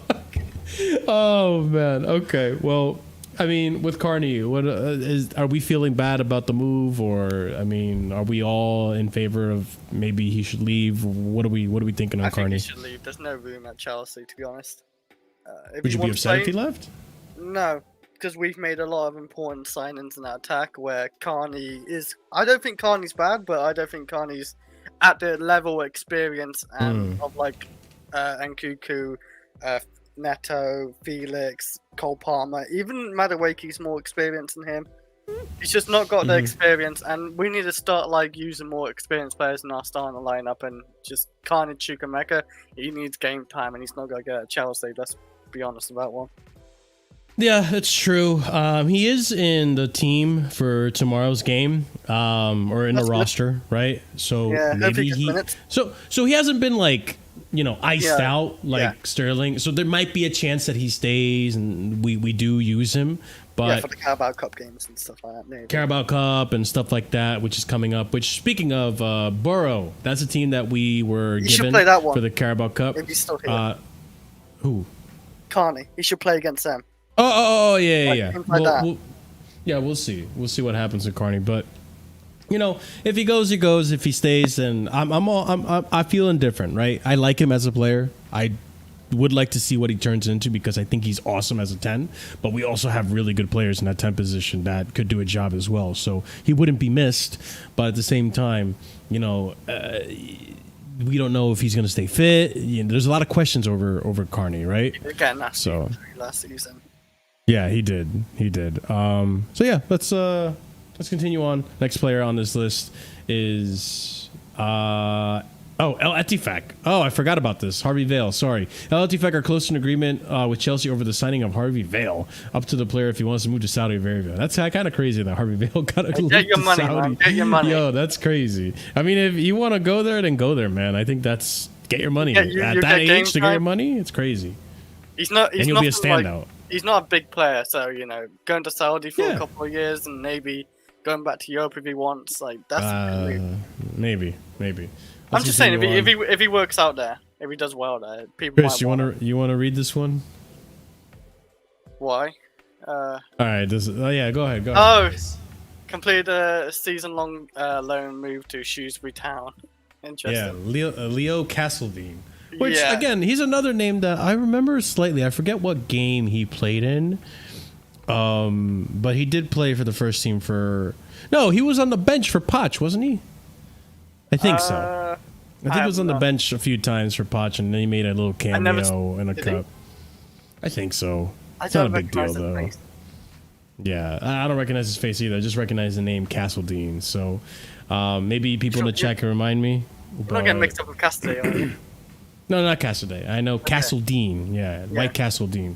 So, yeah, we'll see what happens with this one. Don't really care. That's an Here's interesting one. shooter there. He's one that is interesting as well. After Kepa deal signed and Lukaku all sealed, Chelsea keep working on other solutions for several players, including David Dr. Fofana. Fofana currently training with U21 squad and available on the market, with talks to follow in the next days. Chelsea exploring solutions. So, I guess the deal with Leicester City isn't as strong as I initially thought, which is kind of disappointing. I'm looking for my water. Bear with me, people. Yeah. Which is kind of disappointing. I don't know, Chris. What do you think on this? Obviously, I don't think he's. He was. I don't a think we player, should keep him anymore. Right. He was a player last season. I really wanted to bring him to Chelsea and see him play, but I think his time has already passed about him really getting a chance to play for Chelsea. Was kind of sad, but like he's just not gonna make it. This team, like I think like Felix is even ahead of him in that striker position, like for rotation, like. Dachafana is a player who we would just want to move on. How much do we even pay for him? Not much, right? Clearly not Jesus much. Christ. But like 10, 15 mil. I think it's around that. Yeah, so I think, under 20. Yeah, I for think sure. Chelsea go try like flip it like 30 million to 25 million maybe, and try get a bit of profit on him. But yeah, like he wasn't here to be a player. He was here to make profit. Sadly, that's what it was. It's nothing personal. Like you know, you're gonna play football again, another club, but or be loaned out. But yeah, like it's one of them. It is kind of a bummer too, because I did want to. This is another Yeah. one too that I want to see him last season. like Carney, much like Carney, I do want to see what this player can do. I am very curious, but this is bringing us back to Roman days where we had youth players that just didn't make it. Yeah, we were said upset. fuck the youth back then. Livramento, Lamptey, you remember all this, right, Chris? Like there were players that people wanted to see, develop, and they were upset when they left. And It here was we are, super back rare again. for a youth academy player to make it in Chelsea. De Bruyne couldn't make it, and De Bruyne apparently showed a lot of talent. Another it's one just too that people wanted to Jose see. and the owner didn't want to give time. Wow, CFC for life. This is true. Then we're definitely going to make good money off of this guy. Probably 25, I would say. I said If 10 we do 15, end I up- thought it was between there. Yeah, I mean, yeah, we'll probably make good money off of Dacho Fofana. So But that's the thing. That a lot of people don't understand why Chelsea signed so many players. They're not here to play football for Chelsea. We're here to flip their prices. Realistically, it's like a business. yeah, but we need to start flipping the prices because we're not doing enough of that, to be honest. I think- Not much lately. I think in January we need to make some moves out because I feel like we are going to finish with a bloated squad, and in January, no, we're not buying any players in January. Just going to Of course not. sell. Of course, yeah. Yeah. A lot of our core of our team is done. Like our forward, we need another striker. We got a winger set, I think now at this point. We got a midfielder set like Lavia, Caicedo, Enzo, a really good midfielder three. And then we need to still improve our centre backs, but our fullbacks are pretty good too. Gusto, Reece James, Cucurella, really good fullbacks, and yeah, we need another keeper maybe. But most positions, I think we are sorted for the next 5 years or so. It'd be like how Man City, they ain't really spent the last 5 years, by the way. No, not really. Yeah, not really. So again, like unless we actually need to recruit, I think we're finally getting to a point. At least I hope we're finally get to a point where unless we need to recruit for the first team, we're just gonna buy players and sell and just obviously I hope that we don't overdo it. That's my point because we're rebuilding the loan army. If you guys haven't noticed, there's been a lot of players going on loan, including this one potentially. Tino Andrin, next player to leave Chelsea as deal has been verbally agreed with Serie A side Empoli. Permanent move with final details being sorted, and then Tino will fly for medical as Sky Sport reported. Tino Andrin had joined Napoli on a permanent deal, and Chelsea will have a 50% sell-on clause. You remember Tino Andrin? Played for us a little bit in the first season of I remember in Tuchel. pre-season, I think. I don't remember him in preseason. Probably not. Yeah, probably he don't played. He played some of those Champions played League matches, group stages and shit. Did he? Yeah, How did he do? Not good enough, Yeah. clearly. Nah, he was all right. He looked promising. He didn't make but, any yeah. eyebrows raise or nothing there. No, not really. I mean, he looked promising, but he was never like, "Oh my god, this player needs to be in this guessing he's team." about Oh my around god. 20 now, probably. Yeah. Oh my god, he needs to be in a team. Oh. You're saying the Cobham sexuals and the young player sexuals. Let's say that. Yeah. pretty much. They liked them because he showed a couple like flicks and Flicks. movement. He has a cool name too. Andrin's kind of a cool name. Yeah, not like Humphreys. We'll see what happens. He also did have a big injury that cost him What injury a did he good have? chunk of his career. I think he hurt his Achilles or something like that when he was in He's alright. what's that team in Russia? It wasn't Kiev or that's not Dynamo Kiev. He was it's the AJ. It's the green and red. I can't remember. Goddamn. Dynamo Moscow or something Moscow. It was I a have no Moscow idea. team. We can't have a remember. 50% sell-on clause though. That's kind of Yeah, no, that's pretty good. That's kind of Zagreb. work. Is Dynamo Zagreb? Was it Zagreb? Let me look it up real quick. Zagreb it- sounds Zagreb was a team we played against, but I don't know if they were the team. It was the team he was on. Dinamo is white and blue, sky blue, so it's not that.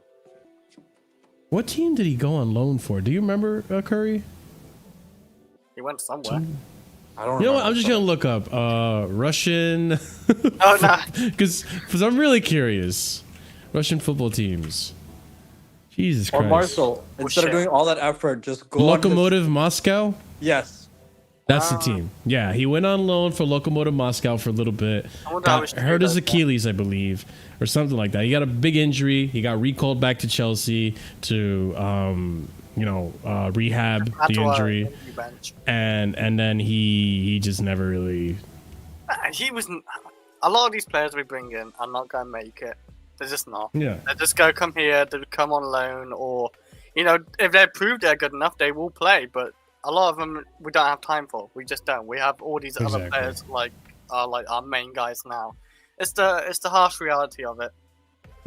Yeah. So stinks, but hey, we're gonna 50% sell-on clause if he That's good. ends up being a good talent, right? Because if he I mean- builds up money, I think it's good. I think it's good that we're doing these. Let's continue. So now this is the big one, right? Trevor Chalobah. So Atalanta has made an attempt for Trevor Chalobah. However, the negotiation is difficult due to the high salary that he receives at Chelsea. Also, the figures requested by the Blues, according to DiMarzio, which I thought the figures were pretty cheap. Actually, too cheap for Trevor Chalobah. But then again, we have a lot of we know how Italian clubs are, guys. So we continue on. Crystal Yeah, Palace are I set to make a agree. late attempt to land Trevor Chalobah, according to Mike McGrath.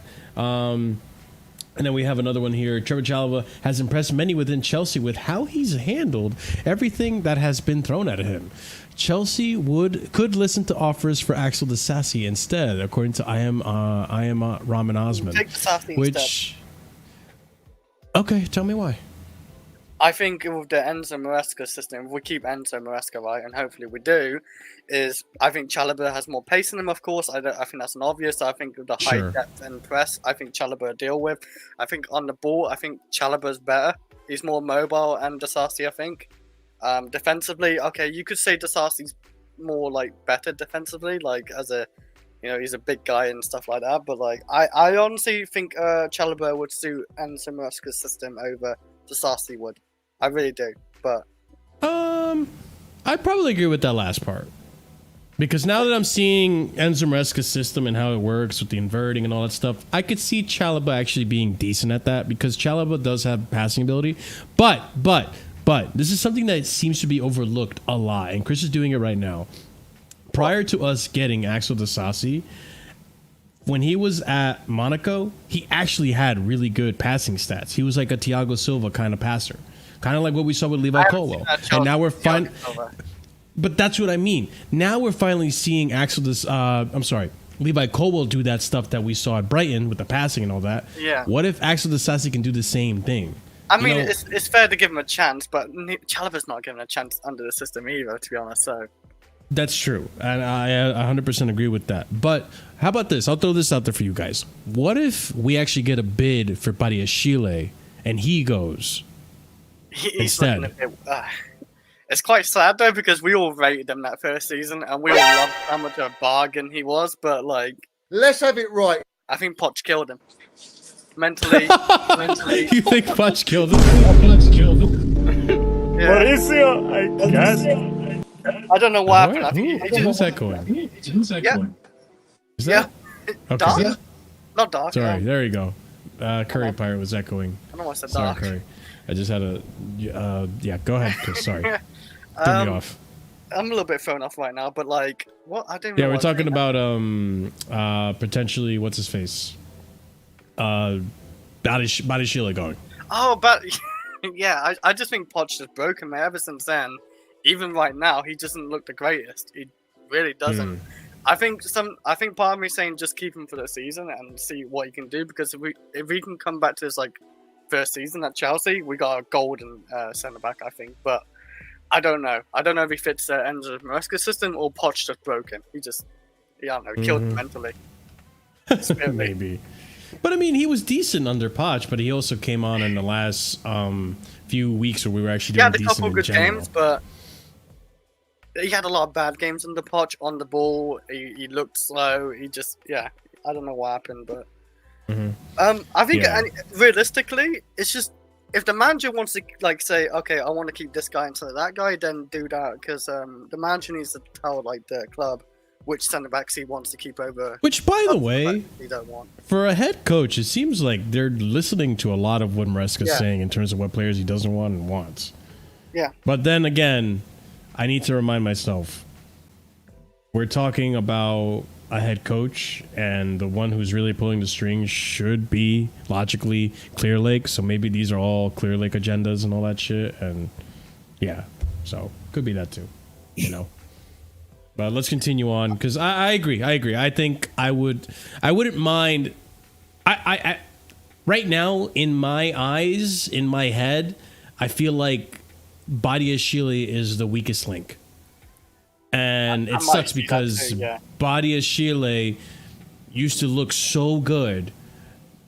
And I know Chalaba had shaky moments, but overall, he did have good cameos. Overall, he was kind of like that Aspie rating where he was like a 7 out of 10, a 6 out of 10. Overall, good. Badiashile started off good. And ever since then, he's kind of always been a 5 or a 4 and just really underwhelming. Games, yeah. So, we'll see. We'll come back to this. The Sassi, for me, I think he's been all right. He's been overall decent and good. He's done a job. He had a few bad games against Antonio with West Ham. Then there was the own goal against United, I think it was. I can't remember. Or Leicester. It was Leicester. It was Leicester in the FA Cup. It was Leicester in the FA Cup. But other than that, he hasn't really put in a bad... shut the fuck up, Chris. He hasn't put on a bad thing. Oh, here, another one for Carney. I forgot. Chelsea are prepared to listen to offers for Carney Chukwuemeka, which we already kind of knew. This one went under the radar. I don't know why. Yeah, that's what I mean. It went under the radar. I don't know why. Like this got overlooked. Okay. This got overlooked by everyone. No one spoke on this. No one has still spoken on this. Like the disrespect on this guy is insane. Like the disrespect. What is wrong with this guy, man? Bro, he's actually a decent player, and no one talked about Leslie leaving. But he hasn't left. He's on a loan. Yeah, I like him. He's a good player. But official confirmed Leslie Ihezuchukwu joined Southampton on loan from Chelsea. Salary covered, no buy option clause included. That's good. Let's keep him at Chelsea. I think he's got a lot of promise. This is obviously the official announcement right here. Hopefully that's a good loan. And I think it will be. He can part of Chelsea, or he can be we just sell him. One of the two. Why does he always look like he's just pissed all the time? I don't know. He always looks so pissed. He had to play. Well, he playing for Chelsea and he had to move along. Like I don't know. Hey, I would be pissed too if we're losing and then you bring me on to shore up the defense in the 90th minute. You know, I would be pissed. Yeah. But Fly, I feel like I don't know who spoke on this. Maybe like Nini spoke on this, but other than that, I don't think anyone was really talking about it. Fabrizio tweeted one tweet, and then it just got smothered by all the other tweets because everyone's so focused on Osimhen and all the other stuff. He does tweet a lot. Yeah, I think he played today in the Carabao Cup. I hope he did good. He played well today. Yeah, he's a good player. I think he's a solid player. He's got potential to be a really good defensive midfielder. And I almost kind of wish he stayed because I feel like we could use more defensive midfielders in the team. Like we have Lavia, Caicedo, who's not been looking that great lately. And then as well. Like he's that he offers something different. He's that big midfielder to have. We'll see. I hope he has a good loan over there at Southampton. But yeah, I feel like I did want to talk on it because it did go pretty under the radar, and yeah, obviously respect to Leslie Ihezuchukwu. Oh, he just survived the season of Potchfall and GAC contests. Of course he's pissed. Yeah, I get it. But yeah, that's pretty much this segment, ladies and gents. Little bit of movement going on in Cobham, and we're seeing players go out on loan and all that stuff, which we need more of, and we're going to be paying close attention to this segment because obviously we have a lot of players to offload, and this next player is one of them. Which let me go ahead and segue us into this real quickly. Give me 1 second. But Chris, overall thoughts on these loans? Good business? Ukachuku, Sorry to put you on the like, spot. No, like on Ukachuku, like he probably won't go get a whole lot of minutes under Southampton. I'm trying to think of. They're not in the Premier League, are they? They just got In no. Championship. Oh, Southampton are in the Prem. They are. They got promoted, are. right? Yeah, they did get promoted. Yeah. Who do they play against? Sorry, I forgot they got I promoted. just have not watched a game of them this season, so. I'm Yeah, trying to Leicester, think, did they Ipswich, get and Southampton got promoted. Yeah. Ipswich and Leicester. Yeah. But I'm just thinking about that third team. I don't know who it was, but yeah, honestly, Yeah. it's in the Premier League. Actually, that's even better. So alone on Premier League, we still get to. I see think he some needed games Premier with League them. experience, so it's good for him. For sure. That's a great loan, honestly. So Yeah. he won't go get. I think much it's gonna be from Chelsea, positive. sadly. Yeah, he'll also get plenty of play time. But I all think right, he'll let's get a go lot. on. He'll get a lot. Yeah, for sure. All right, let's go on to the next segment, which is another player that I just mentioned we need to get off the books, and that's going to be our friend from the past, Kepa. Kepa, your favorite player, Chris. I heard that sigh. You fucking. Well, he's a little bit of a Kepa okay. at the beginning. You know what? You know You what? didn't know about that. Curry, I know why you side because there's part of this deal that I do not agree with. I don't understand why the fuck Clear Lake did this. Yup. So let's get into it, right? So exclusive. Bournemouth working on deal to sign Kepa Arrizabalaga on loan from Chelsea. In talks with CFC, 29-year-old top target, but damn, he's 29 now. Holy shit. Top target, but options include Ramsdale and also interest from other clubs. Contract 2025, so would need extension before move. What do you mean he would need an extension before move? Apparently, loan? I don't get it because we've done it with Ziyech, but I was hearing Chelsea Dodgers say that with these loan moves, you can't just do a loan that ends the contract, right? Like it can't just be like a end of his contract. So because we're loaning him, we have to add an extra year. That's what Marshall. Because when we got João Felix, that's what they did when they loaned him to us and when they loaned him to Barcelona. They added a year to his contract each fucking time.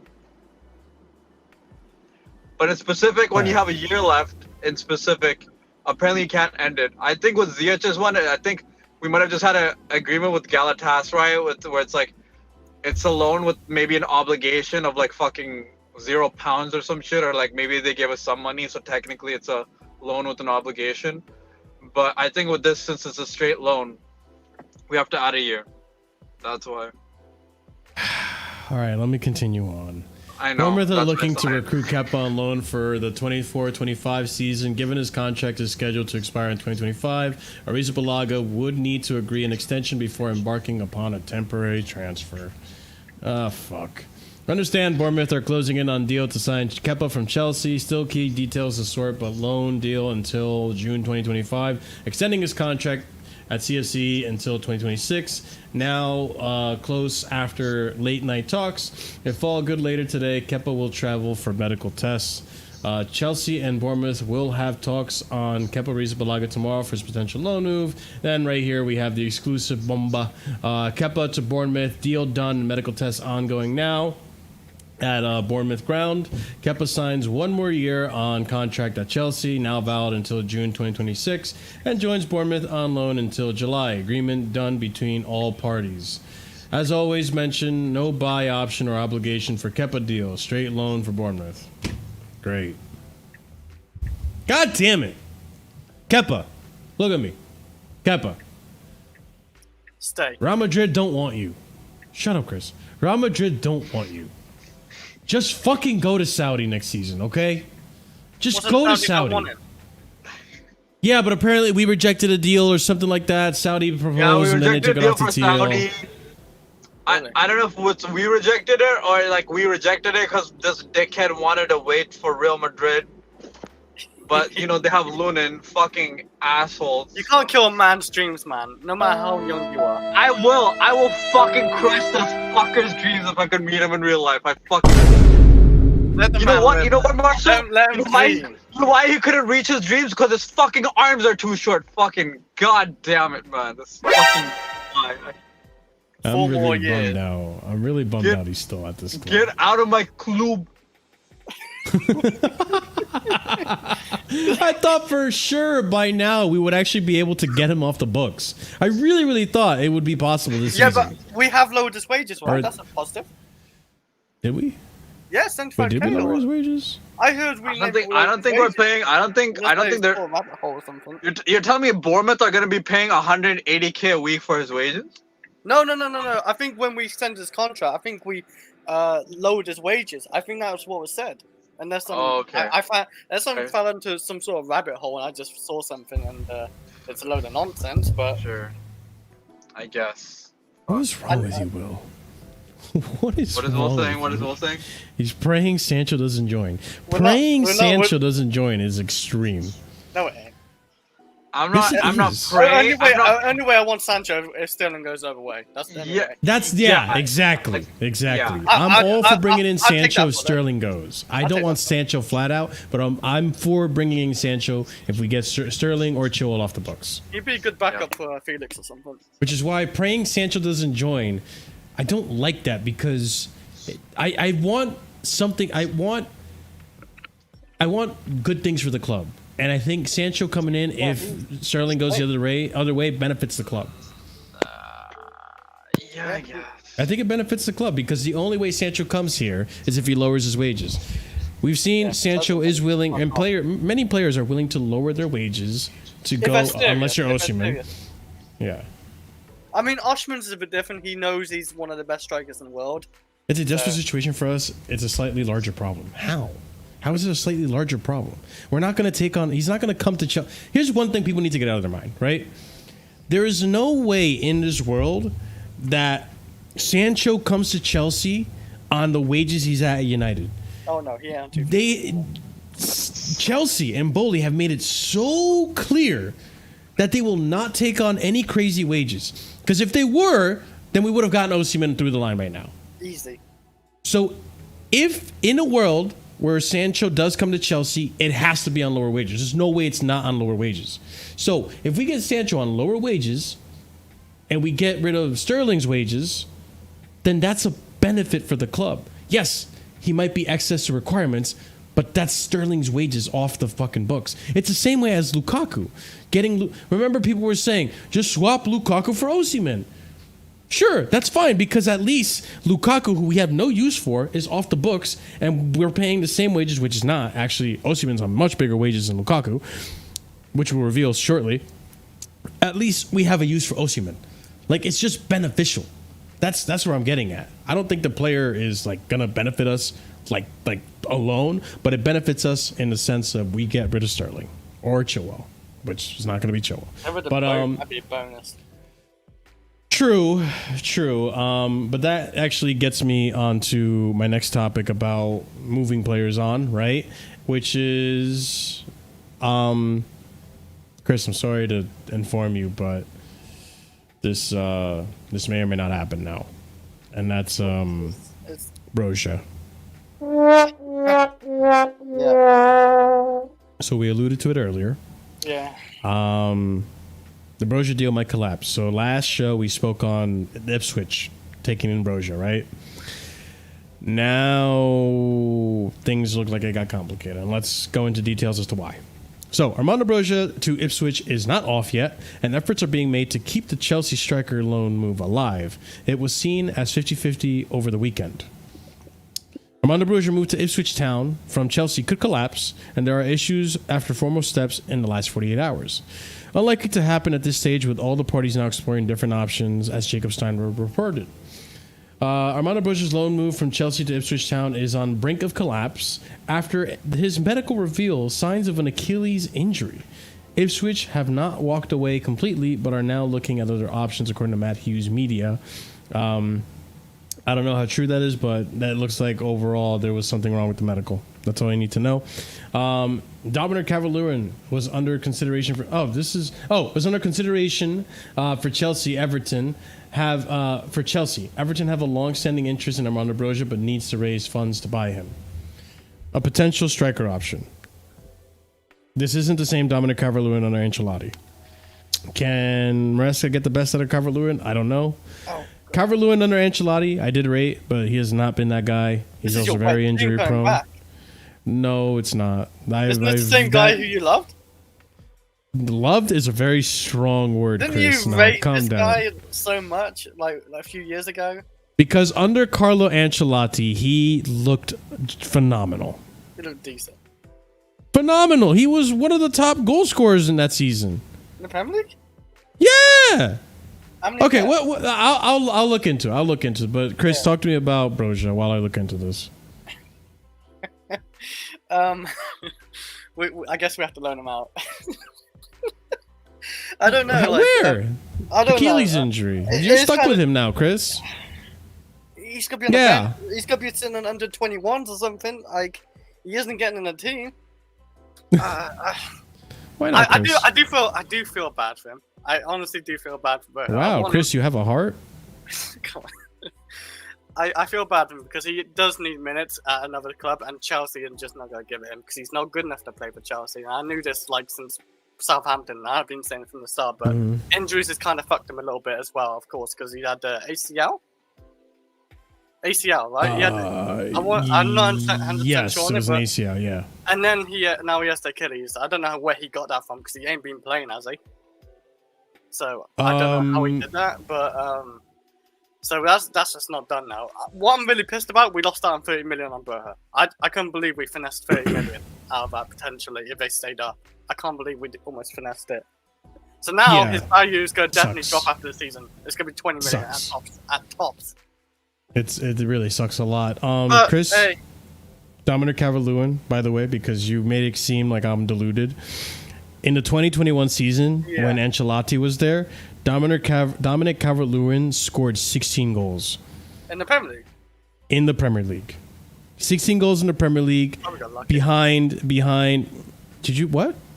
Nothing. You're a fucking dickhead. Behind Heung-min Son, Patrick Bamford, who also had a really phenomenal season with Leeds in that season.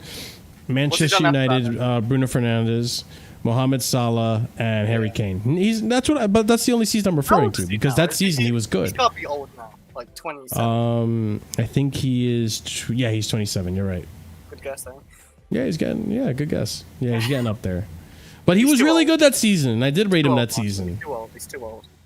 Maybe he is. Yeah, you're right. But overall, though, like he's not world class enough, and I don't want to.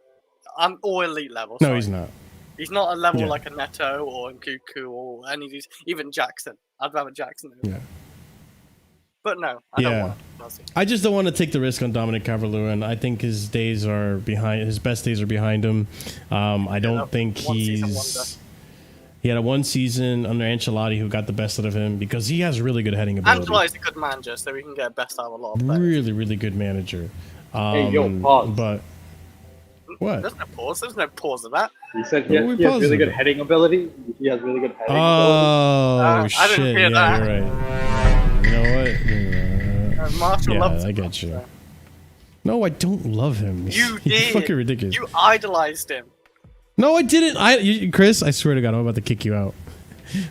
You're ridiculous. In Discord, man, you talk so much about him, how good he is, and stuff like that. Come on. Okay, listen. I'll admit one thing. Chat, this stays between me and you, chat, and panel. There was a time in that same season that I did say, I can see this guy being the next Harry Kane. We're all alive. Chris, fuck you. Chris, fuck you. Chris, fuck you. What is wrong with this guy, man? Listen, there was a point where he looked that good. If he didn't get injured, he probably would have scored as many goals as Harry Kane that season. Harry Kane was the top goal scorer that season. He was, 4 or 5 goals behind him? Actually, let me look it up again. He was only 7 goals behind him. You also said Broja is next Diego Costa as well, so. I didn't say, no, that I did not say. Fuck you. I did not say that. I did not say that. That is a lie. That's a blatant lie. You're a piece of shit, Chris. You're a true, real piece of shit, Chris. All right? That's what you are, Chris. Anyways. You're thinking of it anyway. Don't lie. No, I wasn't. You're ridiculous, Chris. That's why I don't like you, Chris. We're not friends. Okay, enough of Calvert-Lewin, man. We did too much talking on it. We had too much talking on Calvert-Lewin. Let's well, listen, I hope Roja does find a loan. I do feel bad for him. Obviously, he's not the same player he used to be, but again, we need to get him off the books. He needs to go. He's not good enough for Chelsea. This is what it is. We're back to brutal FC, you know? So he has to go. All right. Roja, yeah. All right. Big story here, all right? These last two are big stories. So we're going to end it on a bang, okay? So before we continue on, you guys already know what to do. Smash up the like button and subscribe if you haven't done so already. We are on our way to 3K. Let's get there soon because we have big surprises for you guys. So anyways, the next big one, all right? Guys, it's done!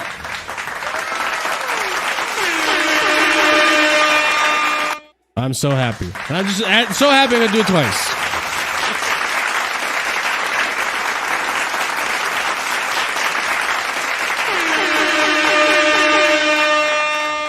Okay, I'm done.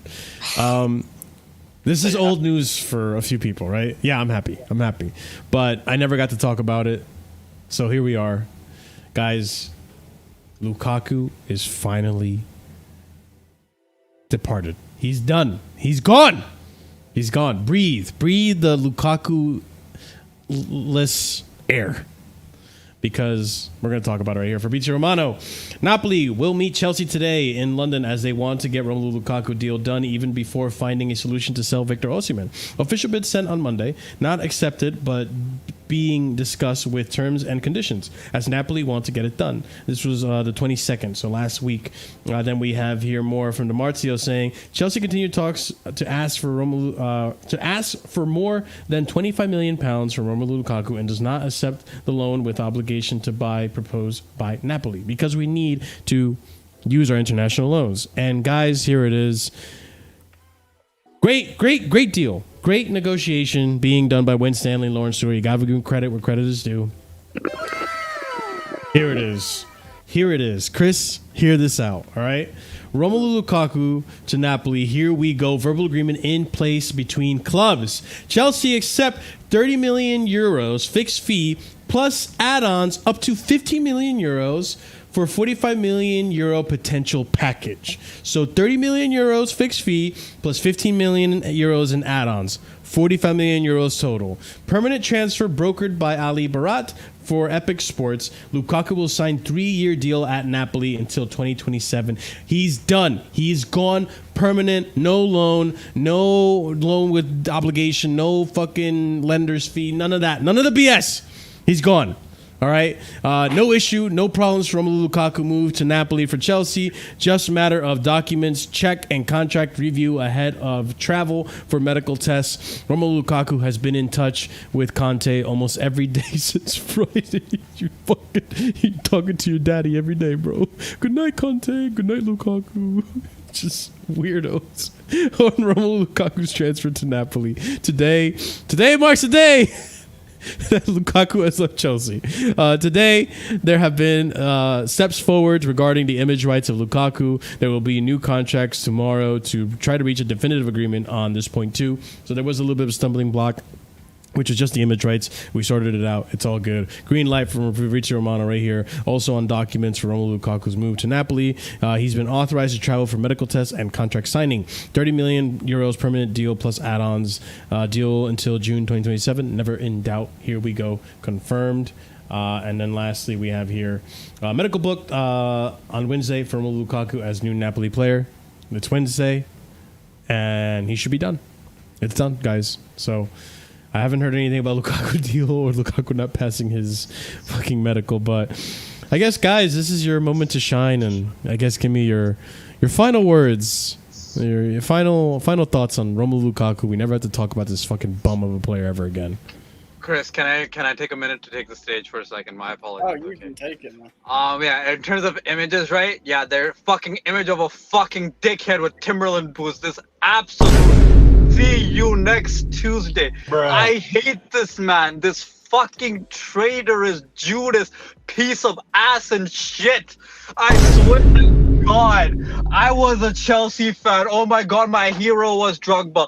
Oh, I miss my fucking mommy Inter Milan. Fucking gets loaned to Inter Milan a day before a Champions League final. Fucking does another Judas move by talking to Juventus. The second biggest history. What a fucking asshole this guy is. Let's have it right. I'm good. You're with Conte. He can fucking breastfeed your ass. I fucking swear to God. Fucking good riddance, you absolute piece of ass, you traitorous piece of shit. Never come to my club, never look at London. Fuck you. Fuck you. Your 3 generations of kids, I fucking swear. Not literally, but I hope they never support Chelsea. Look at Chelsea, join Chelsea, fucking touch a Chelsea badge. That's what I mean by F your kids. Don't look at my club. Don't be associated with my club. Neither your kids or your grandkids or your grandkids. Okay, I'm good. I'm good now. Thank you. My God. I needed to, no one popping that. I needed to let that happen. I'm sorry. That's been bottling up for 3 years. That's been bottling up for 3 years. It has. That was insane. Yeah, the guy. I didn't expect that. How long did he have left at Chelsea? Like 2 2 years? years. 2 years. So, I will give Todd Bowley, Egbali, whatever, credit. Getting 45 million for a guy who's been washed for three years now at least, anyway, let's say that. For 31 years old is actually good business. Very good business. I don't know how they pulled it, like how they got an Italian team. Yeah, isn't that insane? That was actually insane to see that they actually pulled off 30. Because I thought they would only get 30 million euros for this guy. That's it. Max. There's no way they would get anything more than the 30 million. 2 years left as well, isn't it? They ended up getting, well, it's add-ons, right? add-ons. But they ended up getting like 45 million euros with the add-ons. If they get the add-ons, it's 45 million. Like, if the add-ons just over time, then we're getting it. Regardless. Yeah.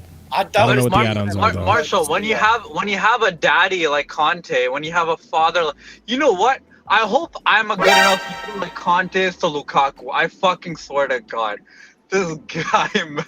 That's the only reason. The only reason we sold this guy. Otherwise, we would have to put another international spot on loan for this fraud and pay half his fees again. Yeah. And that's actually a good point. I do want to point this out, Chris. This guy, as some people like to refer him to, this guy got his career saved multiple times throughout since he came to Chelsea. He backstabbed the Chelsea fans, right?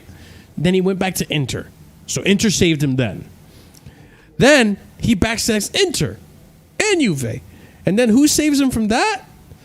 Fucking Mourinho at Roma. And now, when you think like, okay, there's no club that's going to want him. Mourinho's gone from Roma. We're kind of fucked with Lukaku. In comes Antonio Conte. And saves this guy's career once again.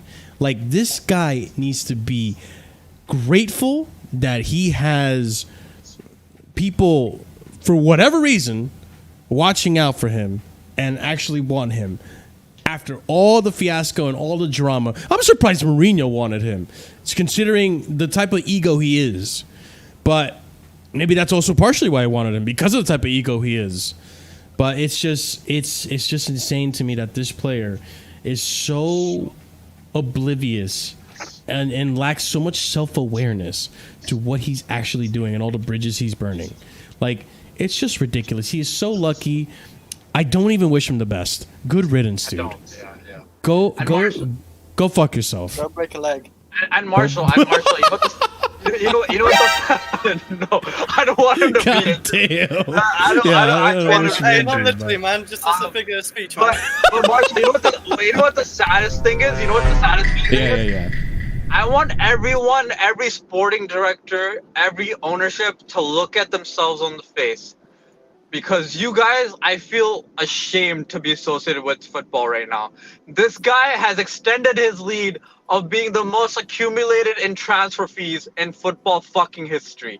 With this sale, he has extended his lead, not gained the lead, extended his fucking lead. For the amount of money spent to get him over his career. People have spent almost 100 million pounds.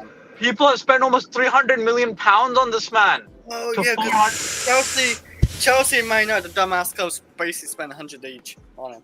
Yeah. I forgot about that. Man United. And you know what's sad too? We were warned. We were warned about him from United fans, from Everton fans, saying this guy. Yeah, go ahead, Chris. Nah, like we were warned. Like we still knew how good of a goal scorer he was. It's just his problem, his mouth as well. His big problem was his mouth. Yeah, he was scoring goals for his kind of still like he could score goals, but like I don't know what it was. Like he was glazing up Chelsea in the Champions League football and how we won it, and then all of a sudden he's doing an interview telling Martinez, "You stayed until." Yeah, sexual chocolate, bro. It's insane. Like the guy wouldn't stop talking. I don't know why. And then he went back to like Inter, and then he talked about Juventus. Like why? A day before Champions League final. Maybe he just wanted to keep. Yeah. Sorry? And they wanted to keep him. They want to keep him over the summer. Maybe he just wanted to keep getting money bonuses from each club he goes to. Maybe he's just that type of guy. Because you do get money bonuses for your agent and all that. They're both really bastards. So, yeah. Hey, fuck this guy, but hey, at least we got 45 million back. We only paid, I say only, sorry. We paid 100 million euros, so we got almost half back, basically, in a way. Maybe. Yeah, to an extent. If the add-ons include, like, getting it in place anyway. I'm glad we got 30 million from him. I honestly thought maybe it could be 20 to 25 million. I really did, since it's in the Italian team as well, and he's literally got 2 years left, and he's 31 years old. I'm glad we got 30 off the bat. Yeah, I mean, you guys want to share, good moments of him, or? Yeah, your favorite Lukaku. Yeah, my favorite. Yeah, my favorite was the Champions League final where he fucking blocked 2 Inter shots. I hate you. You gave Man City their first Champions League. You absolute bum. You blocked 2 shots that would have gone in if your dumbass wasn't such a stupid idiot. Wow, that wasn't even for Chelsea, but hey. What about you, Chris? You said career. Marshall said career, so I just give him yeah. Hey, my favorite career moment is when he missed that penalty in the Super Cup and Jose kicked him off. If you say career, then. At least he's stuck with that now. My favorite Lukaku memory is when he got into that fight with that little plexiglass thing in the World Cup and he lost. When he tried to break it and it was like, fuck, just fighting back with him. that last game that knocked him out of the World Cup with Belgium. Yeah, that was pretty glorious. Yeah, he was pissed, but every that being game you get Chelsea fans will be there smiling. Literally. Yeah, probably. Let me just double check that I have everything set for the next segment. Can we get his face and off? then we should be good. Yeah, sure, why not? But yeah, I mean, you'd rather Brozier than him? Oh, yeah, hell yeah. Fair enough. Okay, well, that being said, Lukaku, good riddance, and I'll do this one specifically for you, Lukaku. It's time to go!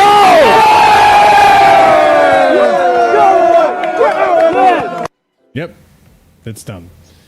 All right, and before we get into the last segment, guys, another reminder, if you are watching, feel free to go ahead and smash up the like button, subscribe if you're new here, and yeah, let us know your thoughts on the whole Lukaku thing.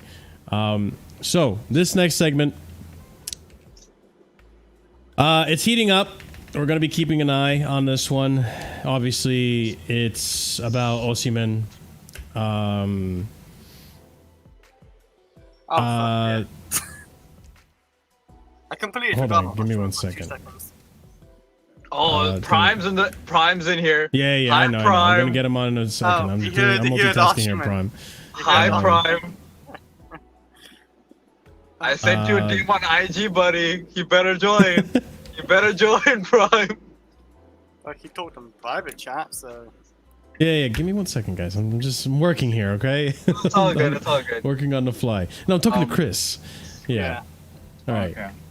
So, anyways, let's get right into it. I got a few tweets to read, so bear with me, guys, and then we'll get straight through it. Starting off with this first tweet that I have here for you guys. Listen, I'm doing this all on the fly, so bear with me. All right, here we go. So, first tweet earlier in the week. Victor Osimhen is not thrilled by idea of joining Chelsea from Fabrice Hawkins. So, let me just get one thing out of the way with the whole Fabrice Hawkins thing. He's been tweeting out a lot lately. Bro, after this first tweet that you sent out with this, you're fucking full of shit. There's no way that we're doing all this twerking and all this stuff for a player who's not interested at this club. You're fully waffling. So everything you say, I'm going to discredit. I'm sorry. I do not believe it. Yeah, Marshall, I do not believe anything he's saying. It's the other way around. Victor Osimhen has been twerking for Chelsea for a year. Exactly. So let's continue on. He's an AFCON on his knees glazing Didier Drogba. Like, there's no way he doesn't want to join. Hey, yo, chill. Yo. All right, he's on his knees for Didier Drogba glazing. Yes, literally. Hey, yo! Anyways, Video. let me.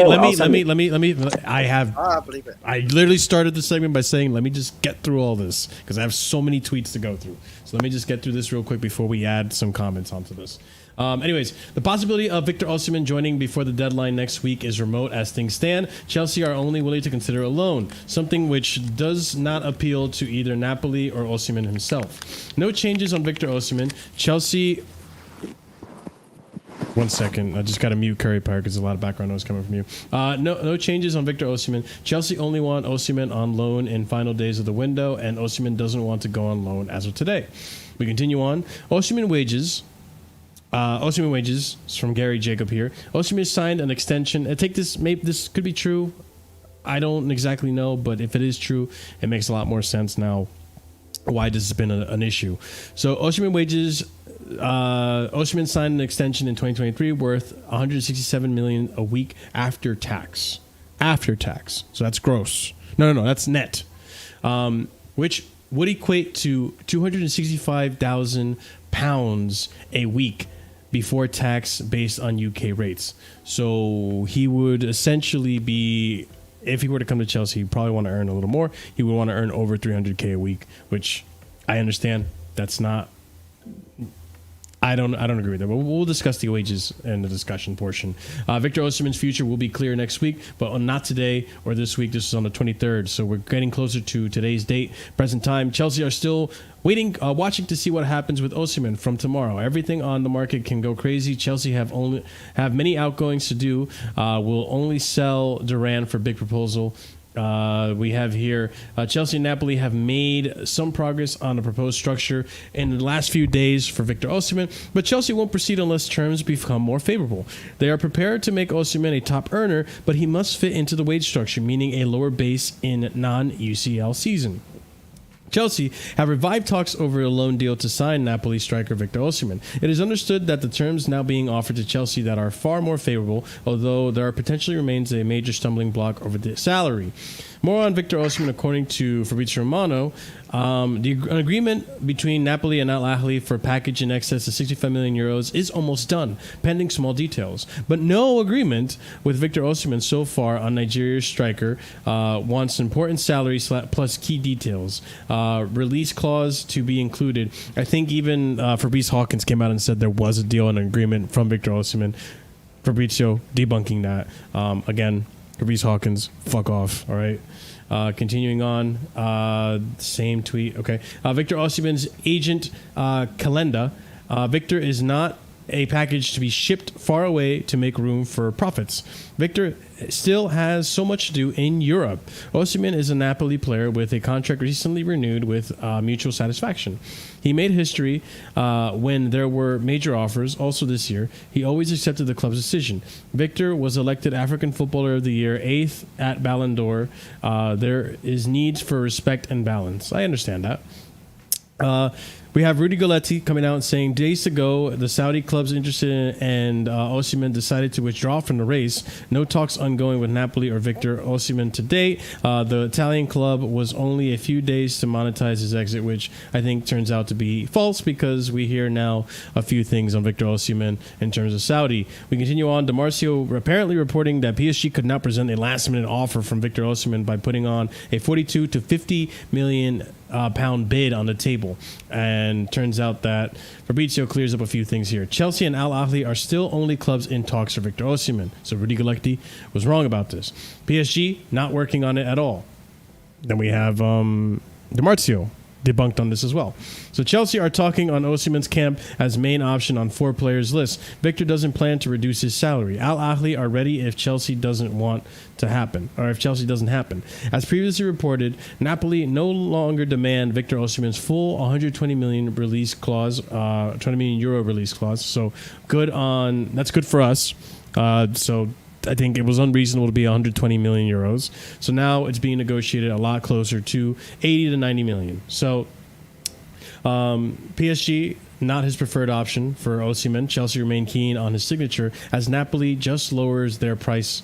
So we continue. PSG could now present a last-minute offer. Okay, this was a double again. Sorry about that, guys. A lot of tweets on this. Chelsea are still in for Victor Osimhen, according to Fabrizio Romano yesterday. We continue on. Chelsea had delivered an offer for Victor Osimhen's agent Calenda. So Chelsea apparently presented their first bid. Ben Jacobs here basically saying Napoli under the impression a permanent bid from Chelsea will arrive from Victor Osimhen following fresh meetings. Italian club believed their drop in asking price has persuaded Chelsea to pursue a non-temporary formula. Of course, I think that's reasonable. Will only proceed on strict terms and are in stronger position since PSG, who Osimhen has agreed terms with, have not restarted talks to date. Osimhen can become one of the top earners at Chelsea, but has to accept an incentive-driven wage structure, otherwise Chelsea will move on to other targets. Chelsea are directly in active talks, having discussed a loan earlier in the month. Rudy Goletti reporting more here. More on Osimhen. Personal terms are no longer an issue, with the Nigerian striker eager to join Chelsea. Now it's up to clubs. Talks between Napoli and Chelsea are in key stage and payment terms under discussion. The English teams still want to add player to the deal. So yeah, maybe who knows? Maybe Cassidy or whatnot, or Carney going the other direction. Who knows? We'll discuss that in a little bit. Victor Osimhen has Al Ahly bid and Chelsea bid. He's negotiating with Chelsea. If the deal doesn't happen, he can go to Al Ahly. Nothing new, nothing changed, according to Fabrizio Romano today. Despite Al Ahly offering 25 to 30 million euros net per season, which is an insane amount of money, Osimhen is giving Chelsea a chance. They need to make progress in 24 hours. Osimhen is waiting to see if Chelsea can have a creative formula with everything. Close to his current Napoli salary, which I don't think is going to happen. Chelsea can't/won't match the proposed Saudi terms for Victor Osimhen, which they shouldn't either. But they are still trying to get player buy-in. Feeling remains negotiation with Napoli will be smoother than on the player's side. Osimhen is keeping all options open, but Chelsea will move on the other targets if Nigerian striker doesn't agree to fit with their wage structure. Al Ahly offering Victor Osimhen 25 million per year, which comes out to be about 500k a week, according to DiMarzio, which is a whole lot of money. So we continue on. If Chelsea and Victor Osimhen can reach an agreement, he will go there. If they can't agree, he will say thanks and go to Al Ahly. The Saudi club will give him a release clause too. Plan reveal confirmed. Al Ahly delegation has arrived in Italy for direct talks with Osimhen and his camp. Contract on table with release clause and as Osimhen wanted. Chelsea in active talks with Osimhen on salary. Al Ahly deal only happens if CFC talks collapse. So it seems that it's going to happen. We just need to agree with salary. That's the only thing, the sticking point. So if we do agree with salary, Osimhen comes in our direction. If not, he might go to Saudi. So as for other options, here we go. So keep an eye on John Duran. He remains an option on Chelsea's table, according to Fabrizio Romano. We also have talks on Ivan Toney. So Ivan Toney was revealed as an option for Chelsea. One that I didn't really expect. I thought the Ivan Toney links were pretty much dead. No one's been going for him. He was basically on his way to Al Ahly, I believe. I can't remember, guys, but remind me if I Forgot. Exclusive. Chelsea have made a move for to sign Ivan Toney, according to Sky Cave. So, Ivan Toney is one of the number strikers that Chelsea are looking at. They want a proven number 9, but one who won't break the wage structure. Chelsea have an interest in Ivan Toney, though the financials of the deal will dictate whether the Blues pass ahead with a move. Toney is set to earn up to 400K a week in Saudi. That's insane money. Holy crap. We continue on. Ivan Toney to Chelsea will only happen if the transfer fee and wages are at a reasonable level. They are also working on deals for other targets. Osimhen has not been totally ruled out, but again, the numbers involved would have to be at a reasonable level. It's completely on Chelsea for Osimhen to forget about Forget about everything. It's all about the salary and Chelsea. They are not giving up and are trying. And I said this a while ago, guys. I don't think the fee is a problem. It's always been the salary. And if the numbers are true and this guy is earning close to 300K a week, he's probably going to have to earn more than 300K to come to Chelsea, which I don't think is going to happen. And on top of that, Saudi's offering a fuck ton of money, 500K a week, which is an insane amount of money. I don't know. Prime, I'll let you have the table for this one. I guess give me general thoughts on where you think this is going. How you feel about it? Yeah, hello everyone. Apologies that I'm late. I've not really been like sorry. I've not been feeling well the past like few days or week. So I haven't really been keeping up to date per se with transfer news. I just like open Twitter at a time and see it all in bulk flood through. That's what I'm here for. But yeah, this is true. But yeah, this is interesting. So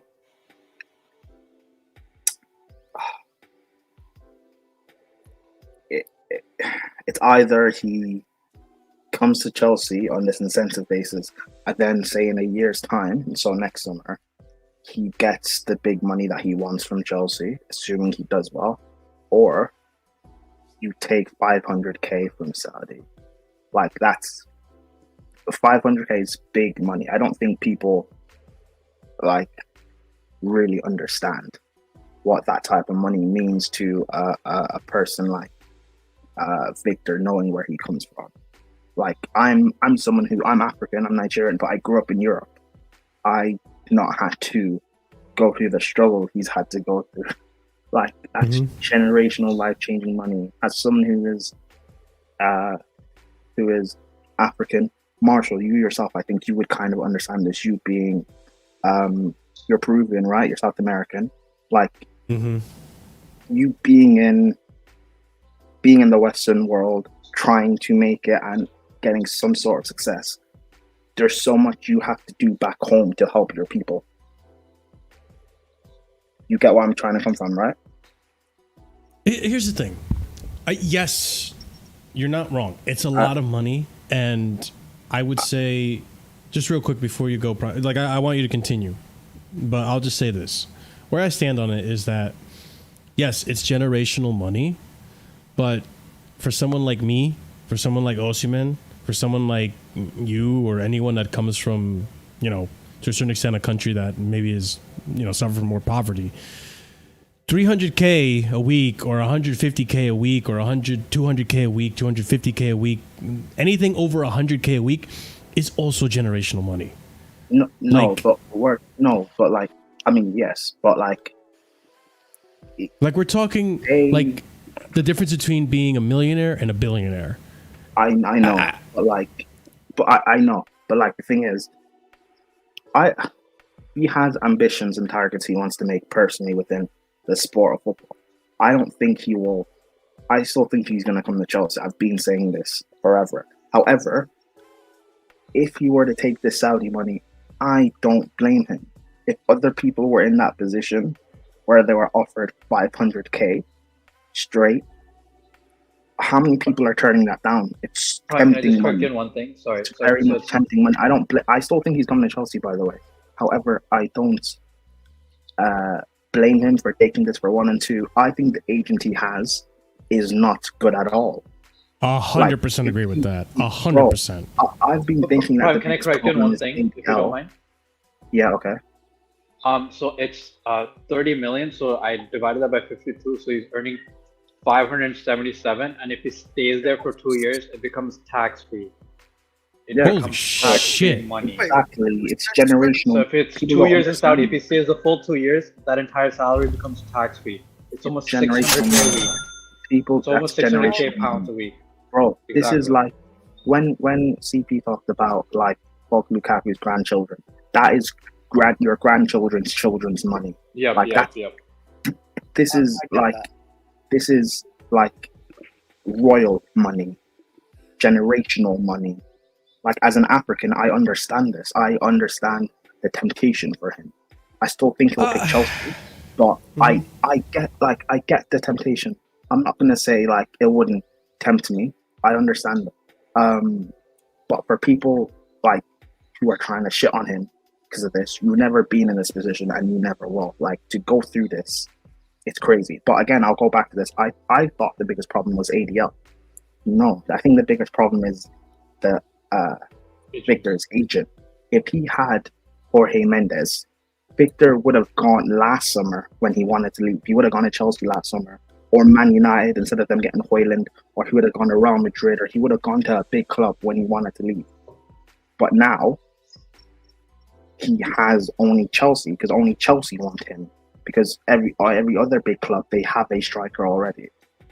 Only Chelsea want him, but Chelsea, knowing the power that we hold in this negotiation, we're not going to give them what they want. It's crazy. Here's the thing. It's hard for me to really speak on this because I really don't know. Like, if I'm making footballer money, I would be really satisfied, right? Like, I would think that's generational money that will help my kids and my grandkids as well. I get that. It's not Jeff Bezos money, but it's still a lot of money that is going to change my life and be great for my kids and my grandkids and so on and so forth. But real quick, let me just land. For me, if I was in that position, I just wouldn't know how I would react if I get presented that much money more, like almost double the amount of money that I'm currently already making. So I can't even speak from the perspective of making footballer money, let alone the perspective of being a person making footballer money and then making double the amount of that football money. That's like, it's unfathomable to me, right? But if I were to try, I'm going to try. I get where you're coming from, Prime, but I feel like, and in this instance, I look at a player like Caicedo. Like, he has a lot of family. He's also in a similar boat where he started off in Ecuador, poverty, broke, and then worked his way up through football. Got to Brighton. Brighton changed his life, and then Chelsea came. Apparently, he's been a boyhood Chelsea fan. And now he's playing for Chelsea, and he's still helping his family in Ecuador. He goes back to visit them and stuff, and, you know, still generational wealth. So I think Osimhen really wants, because here's what I think happens, because I don't think this is going to reveal a lot. I feel like if he goes to Saudi, and this is where I disagree with Prime, and I hate to do it, and I hate to, you know, frame it in this way, but I really can't take it out of my head. I really think he's going for the money, and I don't think he's thinking too much on his career. Marshall, if you go to Chelsea, I think you should be willing. Marshall, you're bringing up the Caicedo point, and that's fine. But like, Caicedo has never had the opportunity presented to him to make 500K tax free. I'm sorry, but like, people truly don't understand the temptation in this. I still think Victor will choose Chelsea, by the way, but the temptation in this is unfathomable. If you get this opportunity, a lot of people will take it. Oscar took it when he from Chelsea. Tevez, didn't he go there? Didn't Tevez? What happened to Oscar's career then? But then what happened to their careers? I know, and I agree. That's why I'm saying that I don't think he'll take it. This guy is 25. He's about to enter the prime of his career. He's not going to take it. He's not going to. But that's where I'm getting at, Prime. I think whatever decision he ends up making is going to heavily paint a picture of what his character is.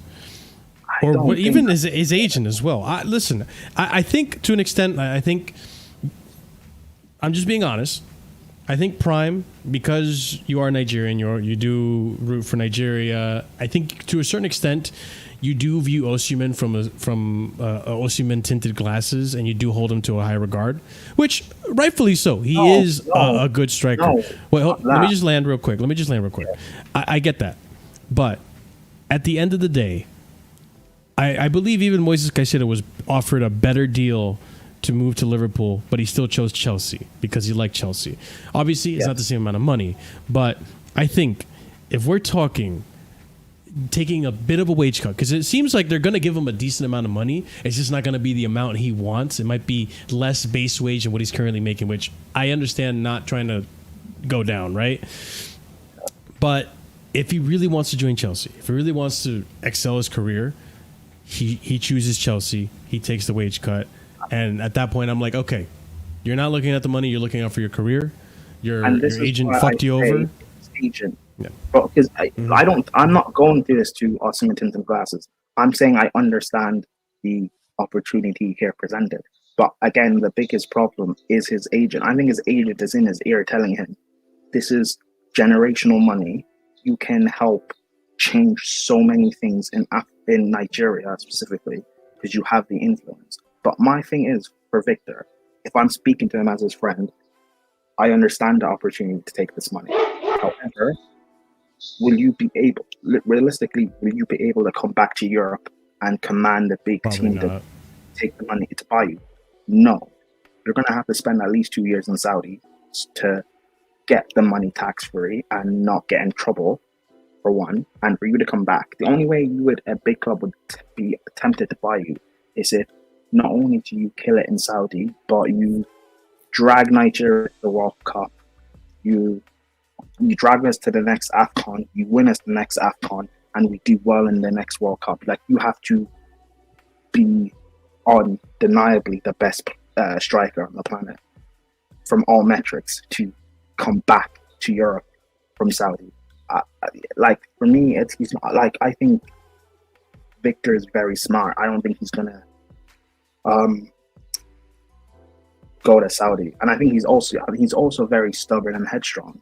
I don't think he has a reason to leave. Like, as much as his agent is very poor, Victor has other people speaking in his ear. Drogba, John Obi Mikel, who have been in his boat in terms of being a big African player, having a lot on their shoulders to deal with back home. He's not going. I don't think he's gonna go to Saudi. I truly believe he's coming to Chelsea. And also, let me say this: when you mentioned the Caicedo point about what he has to deal with back home as well, like, yes, I guess I get it, but Caicedo wasn't given the opportunity to either go to Liverpool or come to Chelsea or go to Saudi for like 400K or 500K a week tax free. Like, Caicedo wasn't given this opportunity. If he was offered this opportunity, who knows what he would decide to do? Like, we don't know. So, like, I don't know. I just think people are making this into a bigger news thing that it even has to be. And again, like I've been saying since the end of last season, this Victor Osimhen stuff will be a big transfer saga. All the journalists and everyone wants to get their clicks and make their money from this. Cool. And I guess we have to talk about this because it's content. But at the end of the day, I'm not fussed. I don't think this is that much of a big news. I still think he's going to end up being a Chelsea player come deadline day. I'm not stressed too much about this. I don't think it's a big deal. I'll be honest. What is it you want to say, CP? Without the jokes and the slander, what do you want to say? Oh no! This is I'll be serious. But if he doesn't join, dude, I will be on an agenda. Trust me. And if he doesn't join Chelsea and he goes to Saudi, why do you want to? What's the agenda? Oh no, him taking the money. But I like Victor Gilchrist more. I would just be on that agenda. I'm just saying, like. Oh no! I want Gilchrist too, but like. Yeah. But anyways, besides that, so I think there's some things we need to see, right? For example, we give the Oscar example, and people going to China and how they didn't have a career coming back. But the actual OG China was Russia, when Eto'o was getting paid 600K or Oh, yeah. 650K a week. Hulk was there. Axel Witsel was there. Eto came back. He came back as a sub for us, but he came back. Axel Witsel actually had a straight up career at Atletico Madrid, like as a starter, won the league with them, right? So we don't know what Saudi's gonna be right now because it's such a fresh league. We don't know. Like we don't. He's Eto went to Saudi, or 26. not Saudi. Eto went to Russia when he had completed football, basically. Yeah, but I'm saying. Yeah, that's true. No, I get that point, but then I can give you Axel Witsel, right? Witsel was the best thing coming out of Portugal, and then he came. Witsel, where did he go once he left Russia? He went to Dortmund, no? No, who? No, Axel Witsel? Yeah, he went to Dortmund and then went to, but that's still a great club because they were just coming off winning the league at that point. I mean, just making himself. They're coming off the Klopp years, and then after that he joined Atletico Madrid. I think Saudi is different right now. I think for him to leave Saudi, he has to stay 2 years, and he also needs to. And he also on the international stage, Victor. He needs to take Nigeria to the World Cup for teams to be like say 2026 summer 2026 Chelsea. We want to sign Victor Osimhen, and then you'll have people like you, CP. Or people like Marshall who will say, he's been in the Saudi league for 2 years. I don't care that he scored 60 goals in the past 2 seasons. What has he done? And then I will tell you, well, he's taken Nigeria to the World Cup. We won the last AFCON. He's proven on the big stage that he can still do it. So we won the last AFCON, meaning the AFCON before the previous one, right? No, 2025. There's one coming up in 2025. That's my point. If he, if I'm Victor, I'm telling him, like again, it's his choice. Do what you want, but the consequences of your choice is if you go to Saudi, it's going to be very difficult for you to come back to a big club. You're not going to command a Chelsea, Man United. But do you think he could have the years to come back? What I mean is, he'd be almost 28. He's 24. He's 24 right now. Maybe 2027, right? During sometime in the season. And then by the time he comes back, he would be 27. But the thing is, though, so hold on. He could still have a year or two at a club and Curry, come back at 29. but hold on, Curry. But like you're saying that as if he's going to complete his contract. Let's also be smart about this. There's a reason why Victor Osimhen is insistent on having a release clause in his contract with Saudi. Because this is what I think Osimhen wants to do if he does go to Saudi. He probably wants to do a year in Saudi and have the release clause in case another club, more clubs, hopefully than now, actually, 1 year in Saudi, so that he has a 4-year contract with a release clause. Yeah. I'm telling you, because there's a release clause, doesn't mean he has to complete the 4 years and then the release clause activates. The release clause would be activated whenever. So he would complete 1 year at Saudi, and then in the release clause, hopefully some team saves him from Saudi. That's what I think he wants to do. I think it's 2 years, so that's why I'm saying it's 27. I don't think that can work because for one, the release clause will have to be. It can't be an extortion. It will need to be like 40 or 50. At worst 75 mil. Let's say 75 mil release clause for 1 and 2. We all know the world of football moves very, very quickly. It was only a few years ago where Dominic Calvert-Lewin was looking like the best striker in the league. The football world moves. Ivan Toney was the best striker in the league 2 seasons ago. Now people are saying it's Tony. It's Watkins. The football world moves very quickly. The striker market changes very quickly. In 2 years' time or in a year's time, when Victor wants to leave, who's to say there's not better options available? Or who's to say big teams will need a striker? Look at last year and this year. We're the only one that wants him because we're the only one that can afford him and that needs a striker. United don't need a striker. They've already signed 2. Real Madrid have signed Mbappe. Barcelona have Lewandowski. PSG don't have the money. Arsenal have Havertz. Like no one else can afford him or need a striker. The striker market changes. Like who's to say anyone would want him? And even with that, say he gets a massive injury, or say he doesn't do that well in the Saudi league. Like there's so many things he needs to think about just on a serious level. That's why I don't think he's going to leave. I think he'll come Chelsea because there's too many risks to going to Saudi. That it's not just about the money. There's so much risk there. I don't think he's going to Saudi. He needs to take the wage cut then. He really needs to take this wage cut. He needs to stop standing firm on this wage cut. I think ultimately Chelsea and him can come to some sort of conclusion. Like, wasn't there a thing where we're willing to give him all of his image rights?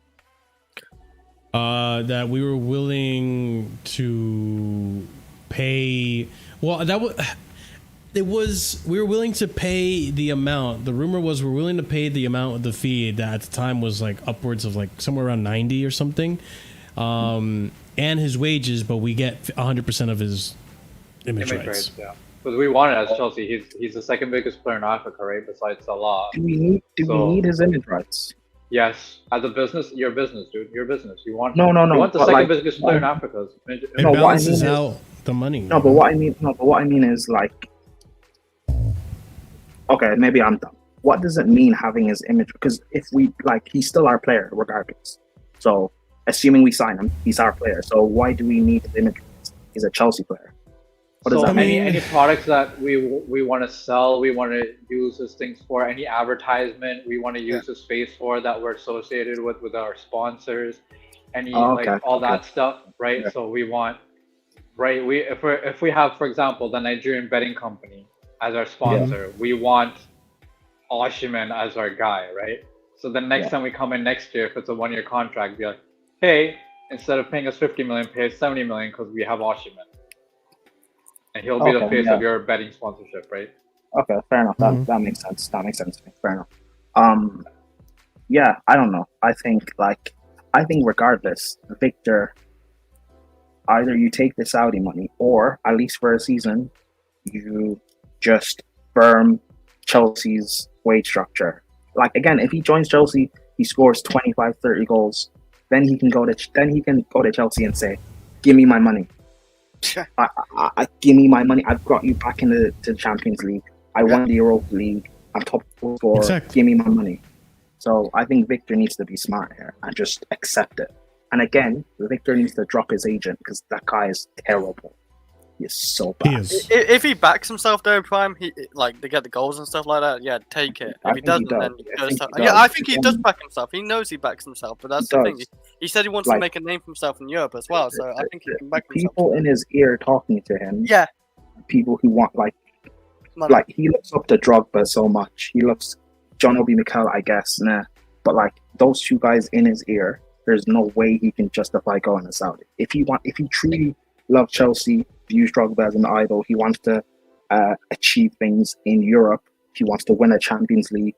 He wants to win, African Player of the Year. If he wants to do all, well, he's won it. But if he wants to potentially win a Ballon d'Or, if he wants to do all of these things, he needs to come Chelsea now. He can't go Saudi. You can't wait another or stay at Napoli another year and rot. Like, what are you gonna do? Just come Chelsea. He's almost 26, so Prime. He's December's birthday. Exactly. He's very good to actually turning 26. Exactly. You're entering your prime now. Come Chelsea. Because Chelsea, in 2 seasons' time, maybe 3, I think we're title challengers. You can lead Chelsea back to greatness. You know what that does for your legacy? People are saying we're title challengers now, and Jamie O'Hara after flipping after we won. I don't believe it. I don't agree with it. But no, I don't agree with that either. If people think that we can low key be title challengers, and if our owners can sell the project like they've been selling everyone else, I don't see why he turns us down. Money. I get the Saudi money is tempting because I understand it from a Nigerian perspective, but money isn't necessarily everything. If you want your legacy, you're gonna make that money anyway. If you come Chelsea, you do what you're supposed to do, you'll make that money. You will make that money. At 31, 31 years, he can leave Chelsea at 31, 32, and then go Saudi and make the same money. He can do it. Exactly. If Saudi's still standing as they claim it will be, they're taking when he's made it more name. There'll be another Saudi. There'll be a Qatarian Super League that he can go to. There'll be another Saudi. Well, there is one. That's where. Yeah, you are right about that. There is one already. Exactly. Just like there was the Chinese Super League, just like there was Russia. There's always going to be another money-making league that he can go to. Even America pays a lot actually for superstars. Exactly. I'm not saying you go to America, but I'm saying they do pay a lot for superstars. I feel like America would be better than Saudi. Yeah, not for the money. I'm not.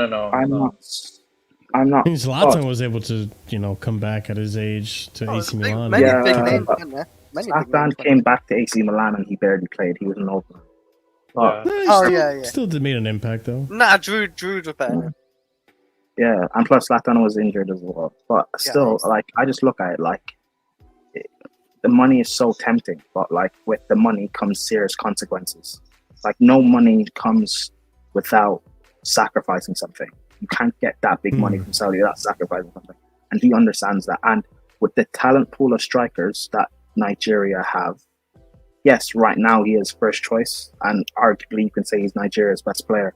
But if you go to Saudi, I'm not having a Saudi player be starting for Nigeria. It's Victor Boniface. If this guy can stay injury free, there's no reason why he can't be our number one striker ahead of it. Yeah, so here's the thing, like, because obviously here on the channel I like to have different opinions. Everyone's entitled to theirs, but this is why I disagree with this opinion.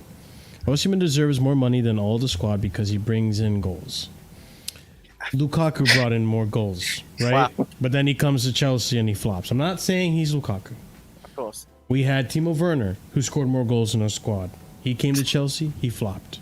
We had Shevchenko back in the day. We had Crespo. Okay. We have so many examples of players that have scored more goals in their leagues that they belong to and other teams, and then when they come to Chelsea, they can't provide.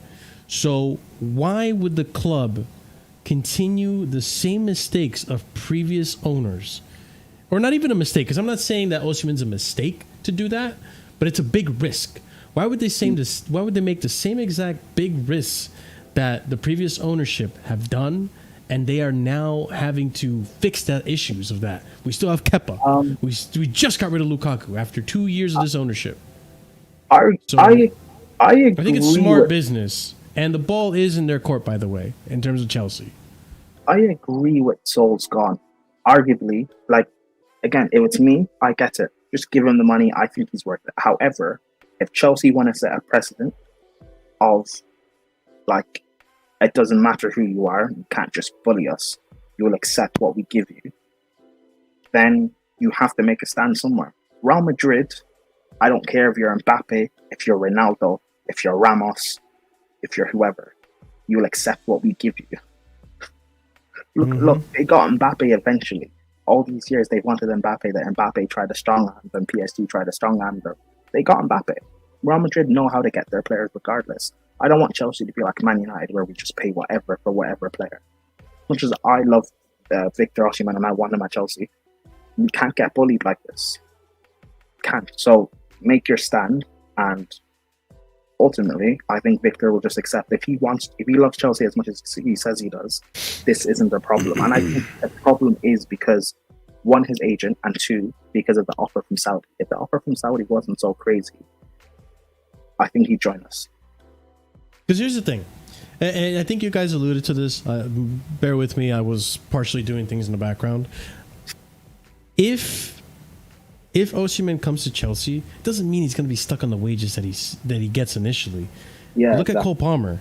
Cole Palmer performed, because that's where I stand. You say you've done it, right? Okay, you did it for Napoli. You did it for Lille. Do it for Chelsea. That's where I stand right now. Do it for Chelsea. So you get a good. I think he will easily be the highest earner in terms of a salary at Chelsea if he were to come. But it will be a reasonable base salary. Probably be the highest earning base salary. I'm going to imagine it'll probably be somewhere around 185 or 200. I could see it being something like that, right?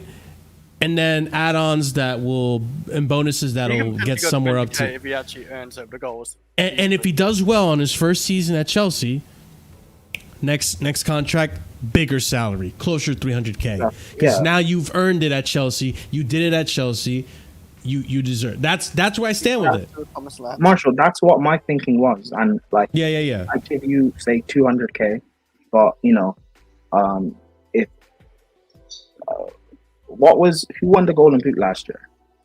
Holland. How much did he score? Yeah. How much did he score? 27. No, 30. 27. 27. He didn't hit 30. 27 in the league that year. So you put in incentives. If you hit 25 in the league, if you hit 30 goals in the league, if you're top goal scorer, if Chelsea finished top 4, if he finished 3rd, you add in all these incentives for him from a player perspective and from a team perspective. that he will make the money anyway. And if he does so well, then next year you're in a stronger position to negotiate. And you can say, well, look what Cole Palmer did. He scored how many goals? You gave him a new contract. I've done better than what Palmer did. Give me more money. Give me the money I actually want. I mean, even even Nicholas Jackson is up for a better contract, and I could imagine, I imagine that Victor would come in and probably get close, if not well over that amount of goal tally in the Prem. Yeah, you're talking Jackson scored 14 to 15. I think Osimhen is the type of striker that could get 20. There's no, like, the only way Victor doesn't get like at least 14, more than likely close to 20 goals, is if he flops. So again, if he backs himself, I don't like, you're taking a pay cut for a year to get potentially or the money that you want. If you truly back yourself, I don't see the big problem. I really don't. Again, if he had a good agent, this wouldn't be. His agent's horrible. Prime, can I add on to this? For example, Erling Haaland, I think when he first joined Man City, I think he was earning 250k. But because they won the treble and everything, his wages, including everything, because he hit all the incentives, was 635k a week. Right? And Chelsea said, we're going to be incentive based, right? So if you don't make the champs, you're going to earn less. But if you make the champs, you earn more. If you win the league, I'm betting it's going to be more. Right? And like you said, they're even willing to redo re-sign contracts in terms of like with Cole Palmer, right? Like extend it or like up it basically. And that's going to be upping the incentives too. So like I completely agree. If you back yourself and you give us 20 goals this season, and the way our attacking force is looking, we should, with at least the firepower, be close to top four, getting top four and a trophy. So if we get top four, you're earning 180k or 200k. Well, you've hit 20 goals. Now that's another 20k. Oh, you made top four. That's another 20k. Now you're at 240, right? Exactly. And then like, if we want you, like you're doing so well, we'll re-up your contract next year, like you've been saying. So now maybe your base salary is now 250. Now your base on salary is 250k with incentives. You know? Exactly. Like show us why we. If you can show us why we needed him last season, like so, Jackson scored 14 goals, but he missed a lot in big games. He didn't score in the semi-final against City in the FA Cup. We lost the Carabao Cup final. If Victor joins Chelsea, he gets 22. We finish fourth. We win the Conference League. We win the FA Cup. You show us why we actually need you. Like, you're making your money. And plus, you being the face of Nigeria, you're one of the faces of Africa. You being an African player, Salah's leaving next summer, you automatically become the African face of the league. Or you know what I mean, the face of an African player in the league. You're going to make all that money anyway. That Saudi money, you're going to make it through sponsorships anyway. It's not that big of a deal. It's really not that big of a deal. Let me read this tweet from Ben Jacobs, because I COC for Life. I don't know if this is a tweet that has that information, and if so, then it's kind of alluding to what us all have been talking about for the past like 20 minutes. Let me pull this up real quick, and I have some breaking news, which I'll go after the Osimhen discussion before we close the show out. Let me pull this up. So Ben Jacobs here saying Saudi sources say Victor Osimhen wants at least 30 million per season, 30 million euro per season to consider Al Ahly, with bonuses taking the salary package even higher. Osimhen would also expect a release clause, with Napoli likely to take a sell-on from it, raising the potential package value a bit closer to their original 100 million euro valuation. In the past, and even more time left in previous windows, Al Ahly have given players just 48 hours to decide, but Osimhen is being allowed to take his time to negotiate so far. Chelsea can't/won't match the proposed Saudi terms, but are still trying to get the player to buy in. Feeling remains negotiations with Napoli will be smoother than on the player side. Osimhen is keeping all options open, but Chelsea will move on to other targets if Nigerian striker doesn't agree to fit their wage structure. No, I'm not seeing anything. But if that is true, that if apparently on his second season we would be upping it closer to his actual wages, then I'm actually then more so a reason why he's probably considering the option of Chelsea, and he should, if that's the case, then, and if he does well this next season, he gets closer to the wages he wants, then so be it. I think I'm all for Chelsea having players on big budgets, but it has to be earned. I already went over this. Guys, any thoughts on this? No, yeah. I agree. Like, I just think Victor just be smart. I think he has to be smart. If he goes Saudi, I won't blame him because I understand it. But I think if he's smart, he can make that money anyway. Not just from Chelsea alone, but with sponsorships and everything, being the face of, being the best African footballer in the Premier League. Just what you can make off of that alone. Because Salah's leaving next summer. He's leaving Liverpool on a free. Assuming he leaves the Premier League and he goes to Saudi and he takes that 500k, then you're automatically the best African player in the Prem. If you win a Premier League with Chelsea, your sponsorship, your money goes up. You win the Champions League with Chelsea, your money goes up. Like, just be smart about this. Really be smart about this. Yeah. I mean, any other thoughts, guys, on the Osimhen situation? The way John Obi Mikel has done a massive return on this ownership and he's speaking so positively about Chelsea now, I think the deal's done. Weird. I truly think it's happened. Oh, that's a good point. I'm actually like prime on that. I think it might be done. I'm still 70% sure. I think we'll get him because I think there's no way he will. The way he's talked about Europe, like saying he wants to make a name for himself and this, that, other. I think the only move for him is literally Chelsea. There's no other club like Man United. Nope. Arsenal. I'm surprised Arsenal don't want him actually because they ain't got no striker. They don't have No, the money. Arteta. Well, it's not even just the money. Well, yes, but it's not just the money thing. Arteta doesn't want that sort of profile. He wants he's false nines with goal scoring inside forwards. That is why I believe they will sign Sterling. Arsenal. I think they'll get Sterling come the end of the window. Yes, I think the player going to United is Chilwell. Again, I haven't seen any tweets and stuff, so I don't know if what I'm saying is probably wrong. But just going off my opinion, I think United get Chilwell and then Sterling goes to Arsenal. But yeah, like I just really hope Osimhen chooses Chelsea because that's the final piece of that attack where we just need to. Like I do like Jackson. Jackson's very good at link up and stuff, but the chances we create for strikers or whatever the crosses, and especially when as well Reece James comes in, we know how good Reece James's crossing is. Like Osimhen's good. If he's good in the air, right? Osimhen. I swear I've seen a few headers of him. He's one of the best aerial dominant players in the world. That's what I'm thinking. Like, and I think Neto's got a good cross on him too, man. Like them two, like Reece, Neto. I'm sure there's other players at Chelsea who got a really good cross on him. I'm thinking of right now, but yeah, Osimhen can get a lot of goals at Chelsea and get those extra bonuses to get those wages up anyway. Because I do get it. Like he wants to be on like around near 300k probably, like in a year's time or 2 time, like at Chelsea. So yeah.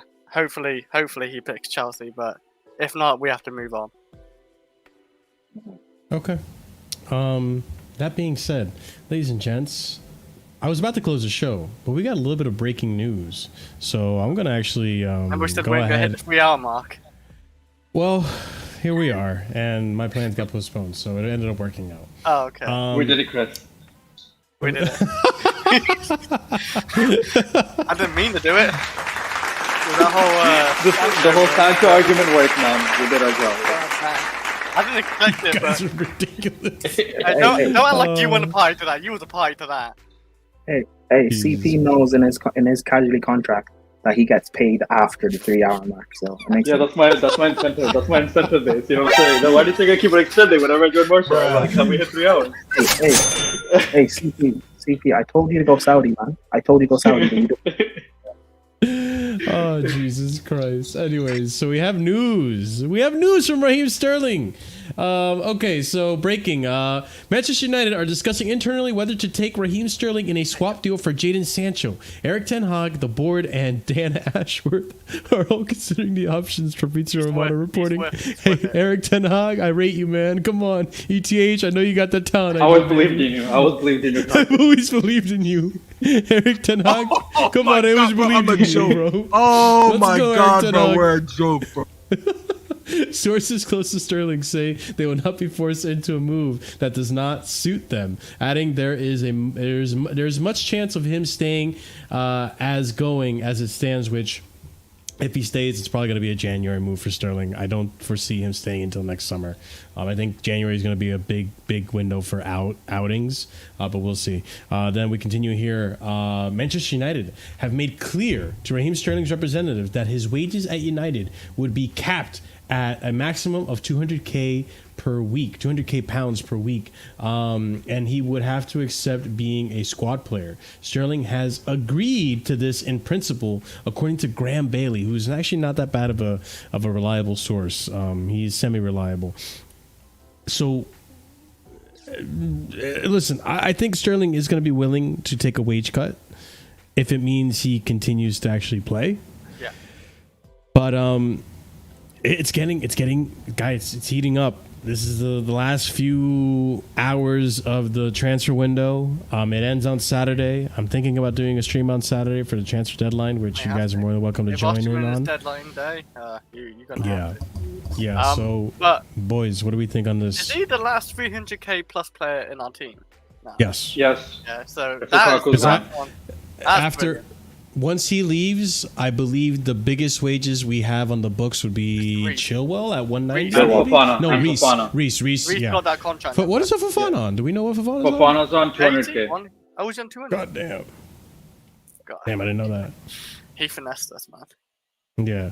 But now, like we said before with the Sancho, swapping Sancho for Sterling is great for both parties because let's face it, Sancho's on 250k plus at Man United and Sterling's on 300k plus at Chelsea. So we're getting rid of those wages because Man United actually want to sort out their wage structure. I'm pretty sure it's just they got a lot more work to do in Chelsea because they overdone it with a lot of players. Yeah. But yeah, Bowley did a lot more damage than good, to be honest. Both these players are coming in. Both these players are coming in, like Sancho and Sterling are squad players. They're nothing more but squad players. And yeah, like it's just like that. I think it's good for both parties if we just accept it and move on. Because it just works out in my head to do that option. Unless we just sell Sterling to, like you said, Prime to Arsenal or something. If Arsenal actually really want him, then I would sell him to Arsenal. Honestly, it doesn't matter where he goes. It really doesn't matter where he goes. He can go anywhere. He was in Arsenal's training ground. A few days ago. Yeah, London Coney. Gal talked about this because I was on Sheik's channel last night. CP, you remember? Sheik mentioned this last night. I was on Sheik's channel last night, and then he talked about Gal mentioning that Sterling was at London Coney. Sheik was mentioning this, that there's photos from Gal was saying that Sterling was at Arsenal's training ground. And it makes so much sense for him to go to Arsenal, by the way. It would suit him in terms of their style of play. Arteta's wanted him since he's been Arsenal manager. Arsenal as a club also have wanted Sterling for years. So it makes so much sense. That's why I was surprised that we signed Sterling in the first place. Arsenal, him going to Arsenal makes so much sense. Wait, is this true? The transfer window closes on Friday, not Saturday? I wouldn't say it's on the 30th, not 31st. For some reason I thought it was end of the month. Oh, I thought it was end of the month too. Yeah, no, never mind. So if it does close on Friday, then I might consider doing a Friday stream. 11 p.m. Yeah, 11 I'll p.m. let you guys know. Yeah, 11 p.m. So 3 p.m. Eastern Standard Time, or 6 p.m. for East Coast in America. Yeah. 6 p.m. East Coast. Okay. Yeah. I mean, you stream at 10 p.m. on Friday. Exactly. So yeah, I'll let you guys all know if we do a stream. Well, actually, this is my cue for you to tell you guys in the chat and close out the show that hey, if you haven't done so already, if you want to be here for the Friday deadline stream, which big up to you if you guys do, because there's going to be a lot of channels that are going to do deadline stream days. And if you do choose me over them, then I do appreciate it. Thank you guys so much. You guys are proper casuals for that. But if you haven't already done so, hit the subscribe and the bell notification so you do find out if we do actually Prime. Something happened? I don't know what you Sorry, found, I'm but sorry. send it in private chat. Marshall, you guys wanna laugh? You guys wanna laugh? Sure. Actually, Real. should I share my screen? Do I have any? Yeah, let me just send it to you. That For good, that. huh? Yeah. That You guys good. wanna laugh? Deadline. Sure. What is this? Ah, yeah, I've seen this before, yeah. I saw it earlier and laughed at it. I've completely forgot about it until now, again. It's bullshit. Hold on, I'll put it on screen real quick. I guess, I think it's BS. I think it's BS. But hey, hey, they may as well I take the last mean- only strike we have, eh? there. Put respect on this guy's name. You know what I'm saying? Macau So pissed me off that Aston, much, man. He's apparently one Aston Villa are interested in a late move to sign Nicholas Jackson from Chelsea. We'll see if this actually has Worthy legs. news. No. We'll see if Give it us actually has 1%. legs. Marshall, But yeah. if this ownership does a swap deal for Duran and Nicholas Jackson Oh, plus, Oh or like my Duran plus cash, Yeah, no, right. Duran. If it's Duran plus cash for Nicholas Jackson, I swear to God, I'm gonna be fucking pissed. Dude, I swear to God, I let's swear not to do that. God, Let's not do that. if it's a swap Let's deal not of do Nicholas that. Jackson and it's Duran plus cash, I will be fucking livid. Unless the cash is £50 million plus Duran, I'm interested. But other than that, they can go fuck off. Go to Saudi already, man. God damn it. Yeah, like Sure, you're looking at his money. No, let's. God. Yeah. I don't think it's a smart idea to actually sell this guy, but again, it's caught offside. Oh. Take it with a pinch of salt. It could happen, Yeah. it could not. But let me close out the show because we're over 3 hours, and I do want to raid out to our boy.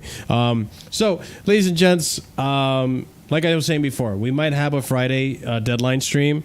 So by all means, hit the bell notification, subscribe so you don't miss that if you do want to be here for that one. I understand there's going to be a lot of loads of content creators doing the same thing. But if you do choose me, I do appreciate it. Thank you very much. We are on our way to 3K subscribers, by the way. So if you haven't already done so and help me out with that, please, I really appreciate it. So, hit that subscribe so that you help us get to that goal. We're actually, if I'm reading this correctly, we're only 41 subscribers away. So, hey, we're getting really, really close. So, thank you very much for the support. Hit the like if you haven't done so already as well. We're going to raid out to someone new to the YouTube game, actually, and a fellow friend of mine, and also now a content creator. So big up to this guy. We're going to raid out Mike Doss. Mike Doss is playing some FIFA right now, or EAFC, whatever you want to call it. Go ahead and show him some love by hitting that subscribe button. He's always on the American Waffle panel, giving some good insight on Liverpool. Obviously, Liverpool, not the biggest fan of Liverpool. Obviously, none of us are. Real rivals. But hey, he's a good guy. He's a good guy. Funny guy. Good content. I'm sure he's going to be making big soon. Big up to the Wenger era for Liverpool because their team is not good enough to win shit and like major, Hey. but good enough to win FA Cups, and they're gonna be top four. So congrats to the Wenger era, the late Wenger era where top four is something and they win FA Cups. So congrats to them. Congrats. Is he playing for him? Is he playing for I him? don't know. Maybe. Oh, Uh, is he playing but for him? anyway. Tell him to sign at the end. Yeah. Sure. We could tell everyone in chat can tell him when we raid over. But before we end, as always, guys, we do give shout outs to our members, specifically our proper casual and higher tiered members. 4 different memberships starting at 99p, but this is for the proper casual and higher members. Big up to DHL, B-Man, Adam CFC, Gabriel A, Skirmish, EE, Uncle Gestures FC, Hassan Nawaz, Will, Dark, Adrian A Solomon, and Scott. Big up to you guys for your support at the proper casual tier, and big up to everyone else who is also a member and their support. That being said, ladies and gents, we'll be back tomorrow for the Servette reaction, and then potentially Friday for the deadline day stream. But that being said, y'all have a wonderful night. Be nice to Das, and as always, stay casual.